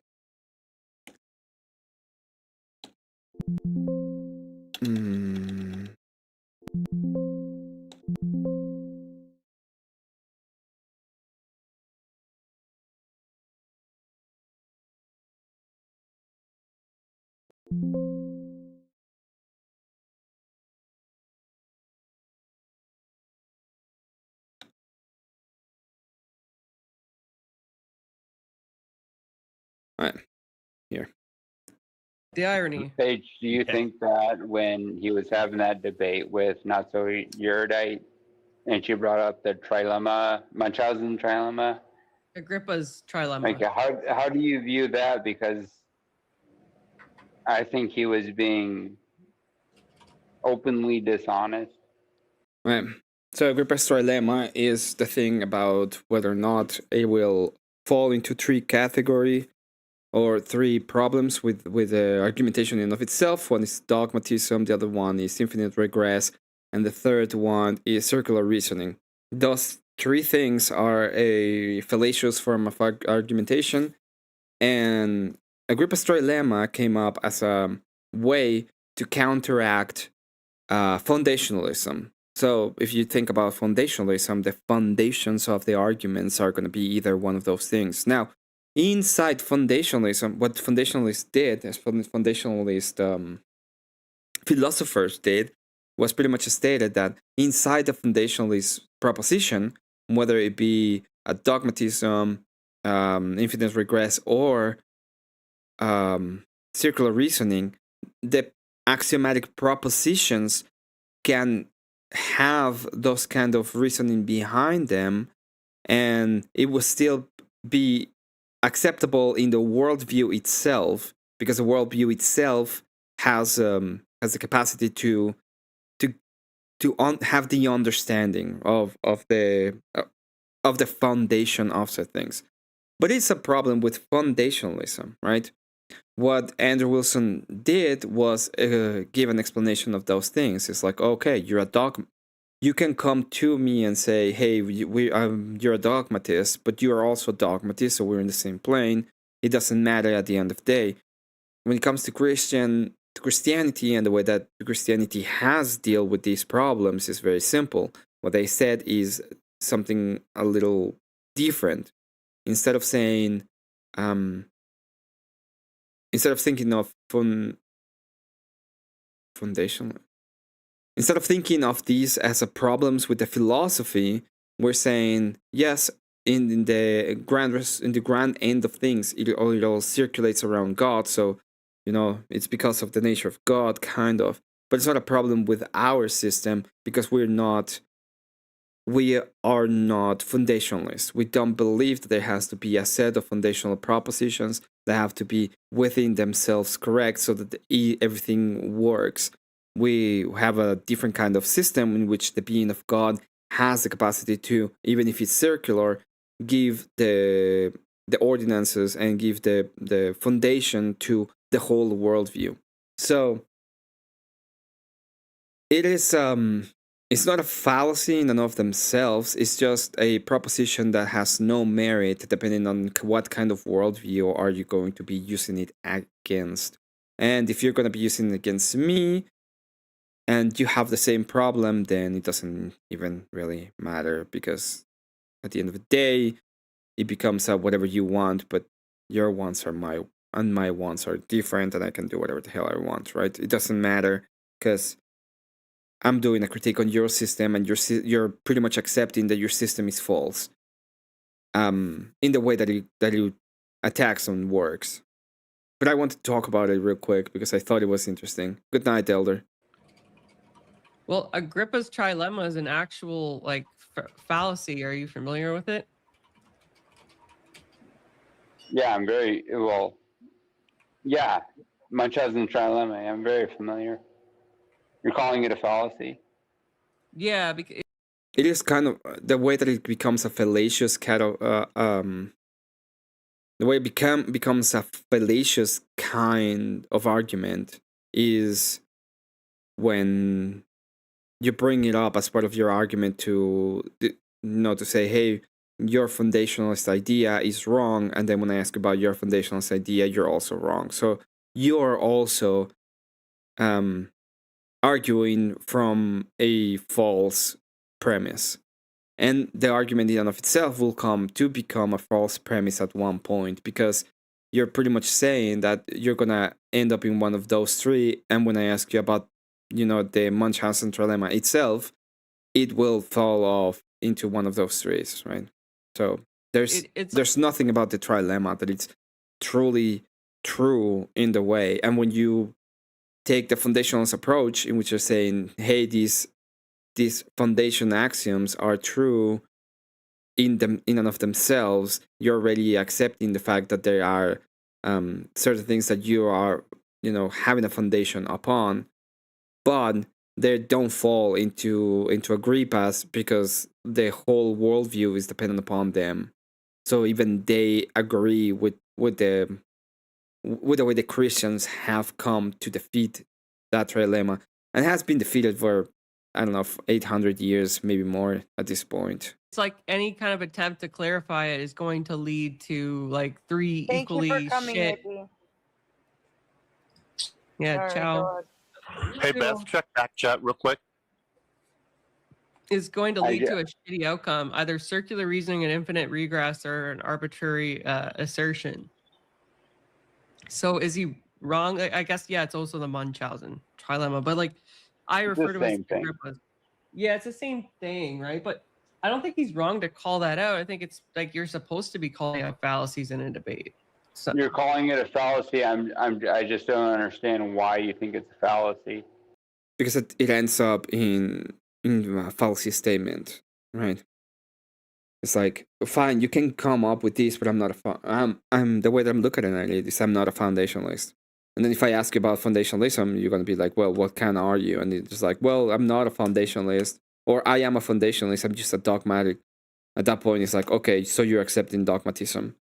So if you're going to accept dogmatism, you cannot come with, you cannot just say, hey, I need you to give me the proposition that is perfect, and then do it.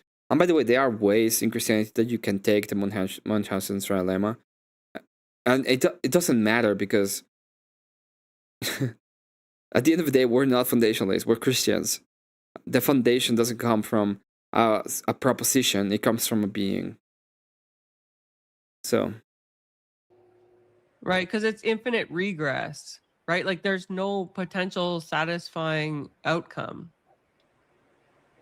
Well, what is your outcome? Is it dogmatism? No, we reject foundationalism. So we're already rejecting the idea that it's a purely logical propositional form of argumentation that's going to lead us to reality. We reject that and we put it up on a being. So the being is the one that has the capacity of creating and setting up the world as is. So that is it's a huge difference, but a lot of people will come with they're going to be like, oh yeah, well, this is what the stupid error dad said, right? Only in context though, right? It's not a monolith. only in context of what you mean, the trilemma, or the way that we set it up. Because the way that is explained by Dyer is like, we believe in something similar to word games, but it's directly related to our capacity to have access to we have access to the mind of God, thanks to the capacity of us knowing true things that are outside of our mind. And that allows us to know that there is a being that is the foundation of the world, right? But it's not a proposition.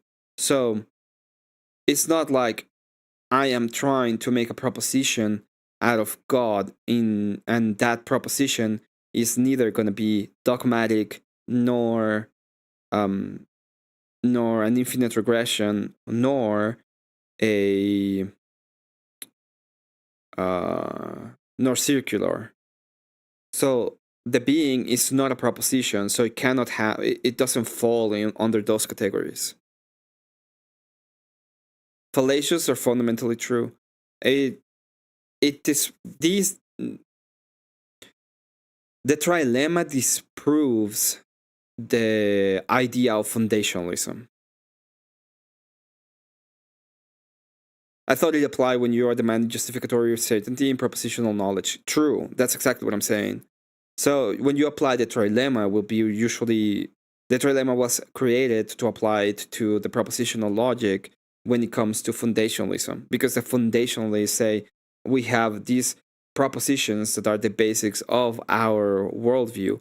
So, and they usually end up in three categories, which is a dogmatic, the circularity, or regressions. So they will end up in those three camps, right? But what they're saying is we are okay with it because at the end of the day, that's our foundation. If you apply the trilemma to those like basic arguments, they will fall into one of those three camps, right? So the trilemma is used specifically to attack foundationalism. They are literally made to go on and attack foundationalist belief, but God, like the being of God, is not a proposition, so he cannot be faulty when it comes to those kind of orders. It's a different worldview. We're not saying that we have this set of propositions that create a worldview. We're saying there is this being whose will is the creation of the worldview. You suck. Thank you. Thank you, Chicken Muncher. It all ends up in the same place. They don't end up in the same place, but then if you're gonna destroy like the other idea of the worldview, you have to ask what is the change in the proposition, right? What is the thing that's gonna be changing?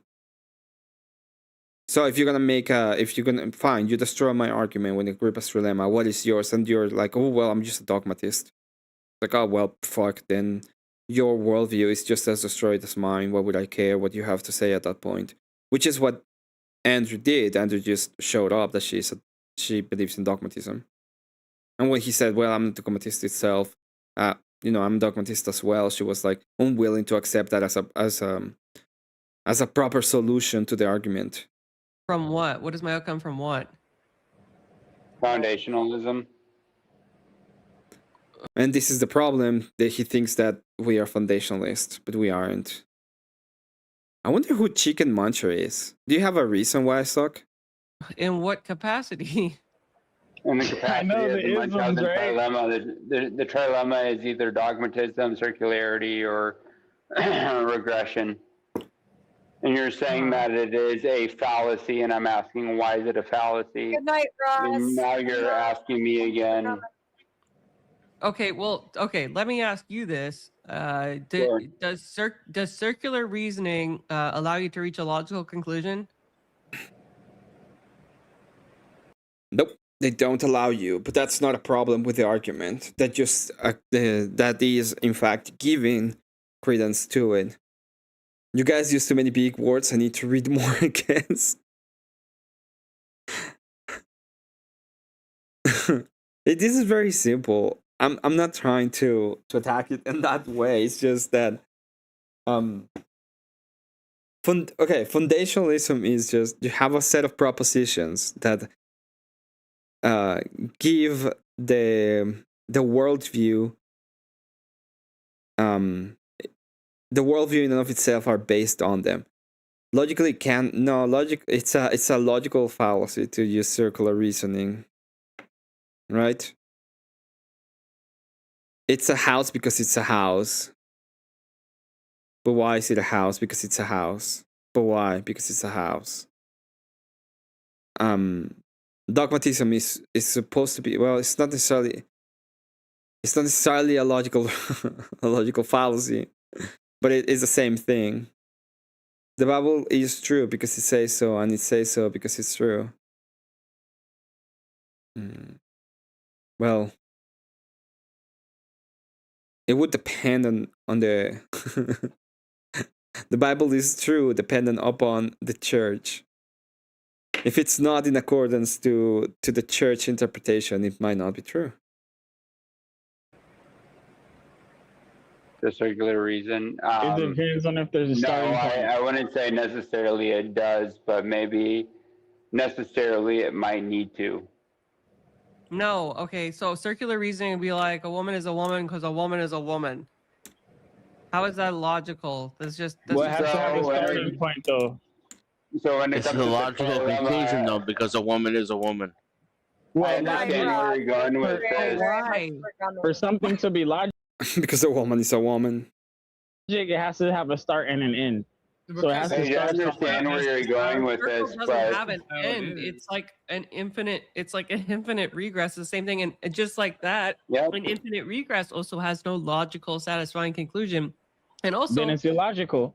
Exactly, and an arbitrary, dogmatic assertion also has no logical conclusion. It's just an assertion that's based on like the faulty principle. So. Well, logic isn't the end all be all of existence. Are there options outside of the Actually, we're talking about fallacies. Actually, are there options outside of the trilemma? Fallacies. Our One for universe. you and two for me. 100% logical. Give me 20 seconds, and if it doesn't go anywhere. Hey, didn't he actually? But are there options outside of the trilemma page? Hold on, wait a second. He might fall asleep. It's just stupid. He's asked about stupid shit. Well, Denison is dumber than I thought. He is dumber than you think. But yeah, the problem. Agrippa's trilemma was created specifically against foundationalism. Okay, and the problem with foundationalism is once again the same. Is the assertion that you can have a worldview based on axiomatic propositions, and when you try to have those propositions in and of themselves vetted, they will always find its problem with the Agrippa's trilemma, because the propositions become the propositions end up in circularity, regression, or dogmatism. But we're not foundationalists. We don't believe in foundationalism. We believe in God as the being that He is, and He as a being has the capacity of being. He is the justification for the worldview in and of themselves. You can say, well, that's circular. Yes, it is circular, but it's not a proposition. He is a being, so it doesn't fall into the same kind. It becomes a category error at that point. And you have to know, like, the way that we come to those kind of conclusions is you use a valid argument, like the transcendental argument. You realize that God has an existence, has a will, has a capacity. He is a being. He has a mind. And then you move through that to other kind of propositions. So it's the way that you come to the conclusion is through a valid logical argument, and then the propositions that end up from there are validated from the argument in and of themselves. So you can say that when Agrippa's trilemma comes and we give an accounting for the worldview that is completely different, and we're saying, well, we're not just a set of propositions where we're talking about a being, it becomes harder to understand. It becomes it is harder, and also the foundationalists also made the assertions and the justification in the worldview itself is like, yes, the worldview can be dogmatic or infinite regress, or it can be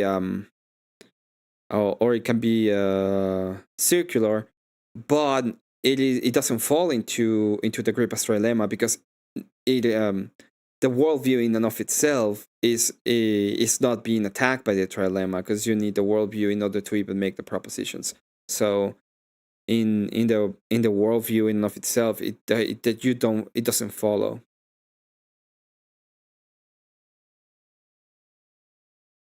Once I learn what those big words meant, I will try to dumb down the language. What is the word you're having trouble with?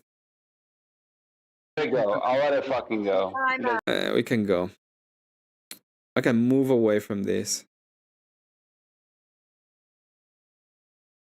Man, I wanna debate Leia on something I really disagree with.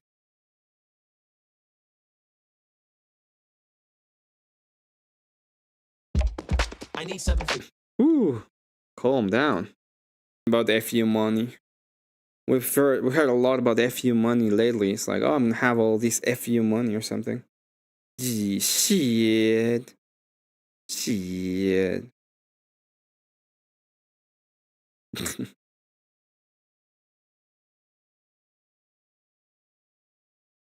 Can't believe we're gonna see these. This is gonna be so good. Oh, I wanna do that. No more Deacon stamping plates. I wanna do some stamping plates. Maybe next month.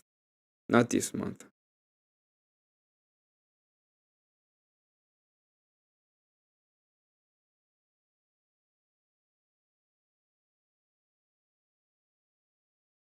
Mexico lost.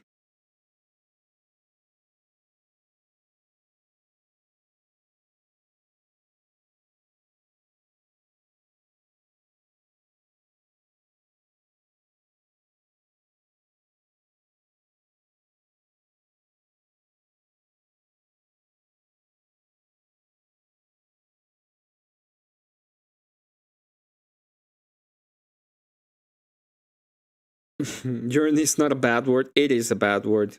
It's the suckiest word.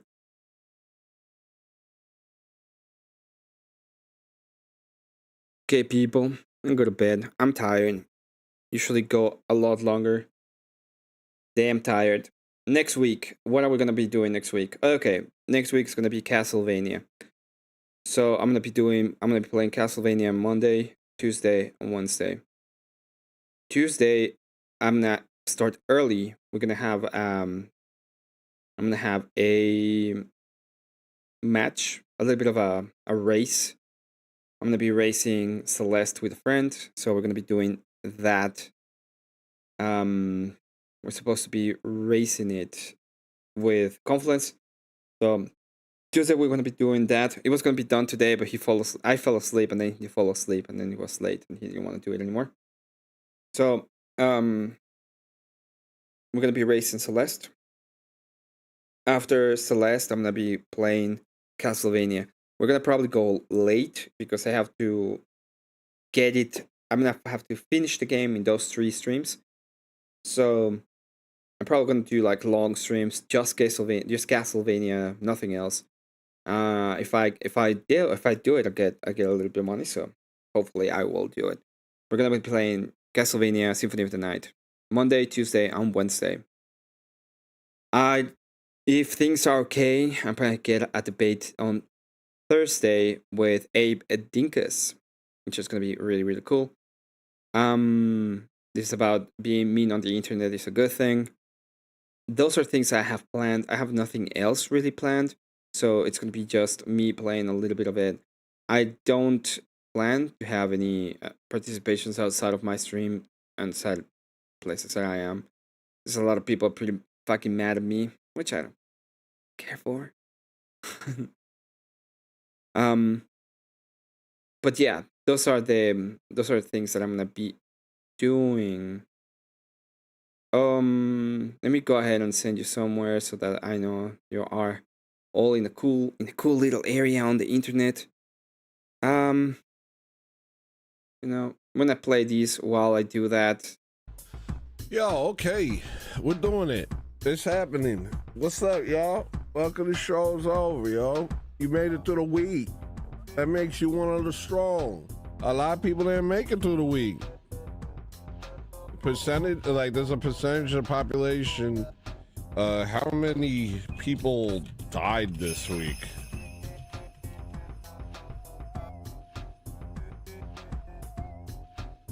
LW 329 super chatted $5 dealer's choice. About 150,000 people didn't make it through the week. So, yo, shout out y'all. Oh, that's dark.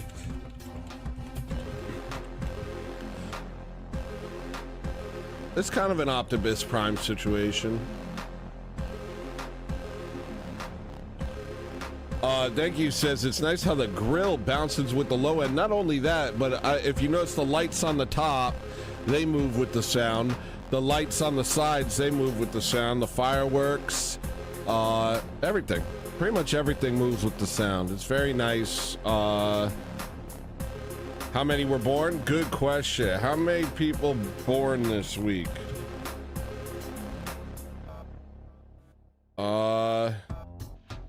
Yeesh. Ugh. 70. Wait. Hold on.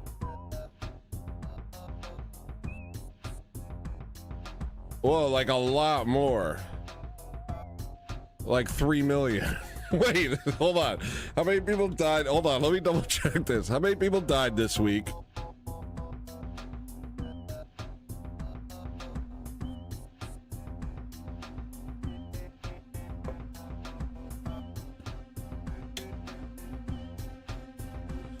$150,000 people died, but 3 million people were born? Hold on just a second. Is this real?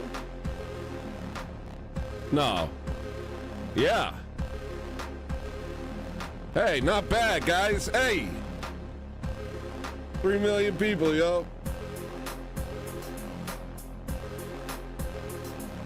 Shout out, birth.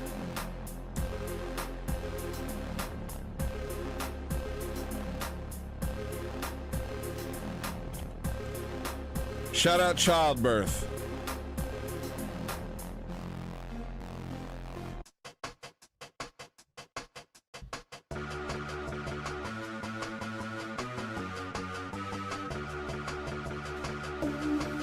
Asking the right questions.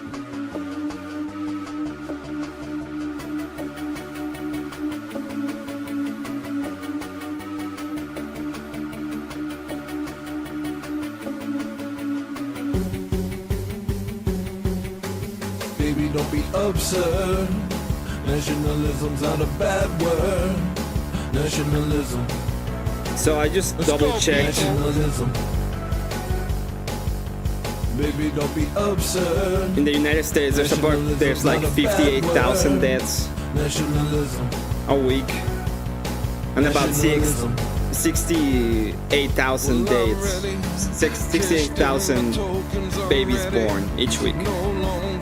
I don't know what he was looking at exactly. I'm ready. Gonna bear my soul and I'm ready.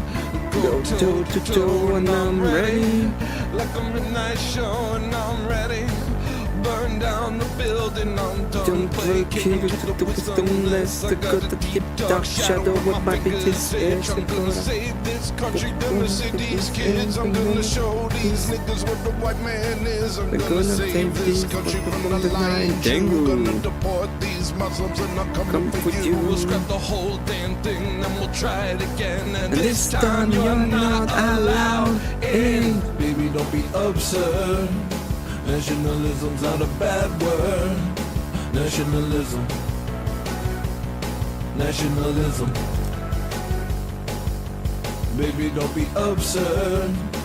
Nationalism's not a bad word. Nationalism. Nationalism. the choose, the choose, it's the choose, the choose, the choose, it's the choose, the choose, the choose. It's the choose, the choose, the choose, it's the choose. Hey, thank you. Oh, thank you.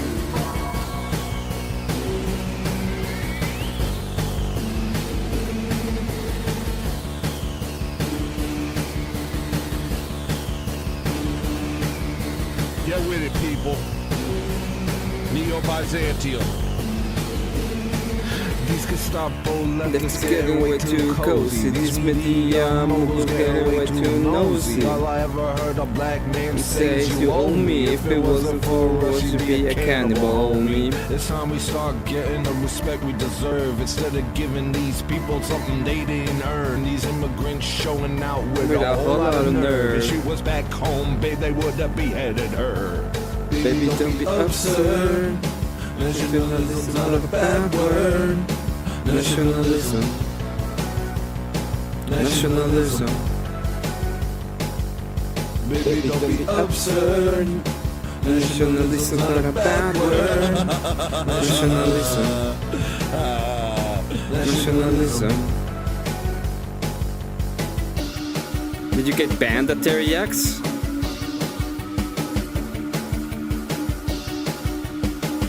Why did you get banned?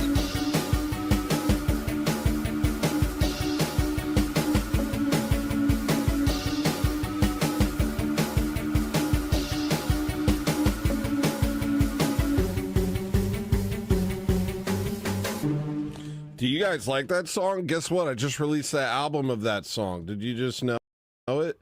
Or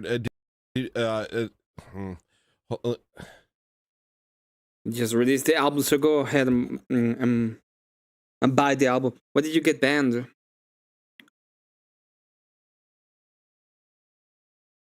I hope. I mean, yeah. Why did you get banned? That's so weird.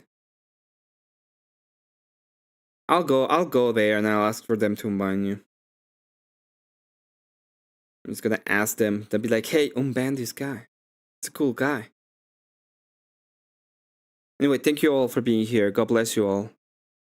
Take good care. Take very good care of all of you. I hope you enjoy. I hope you all enjoy your time.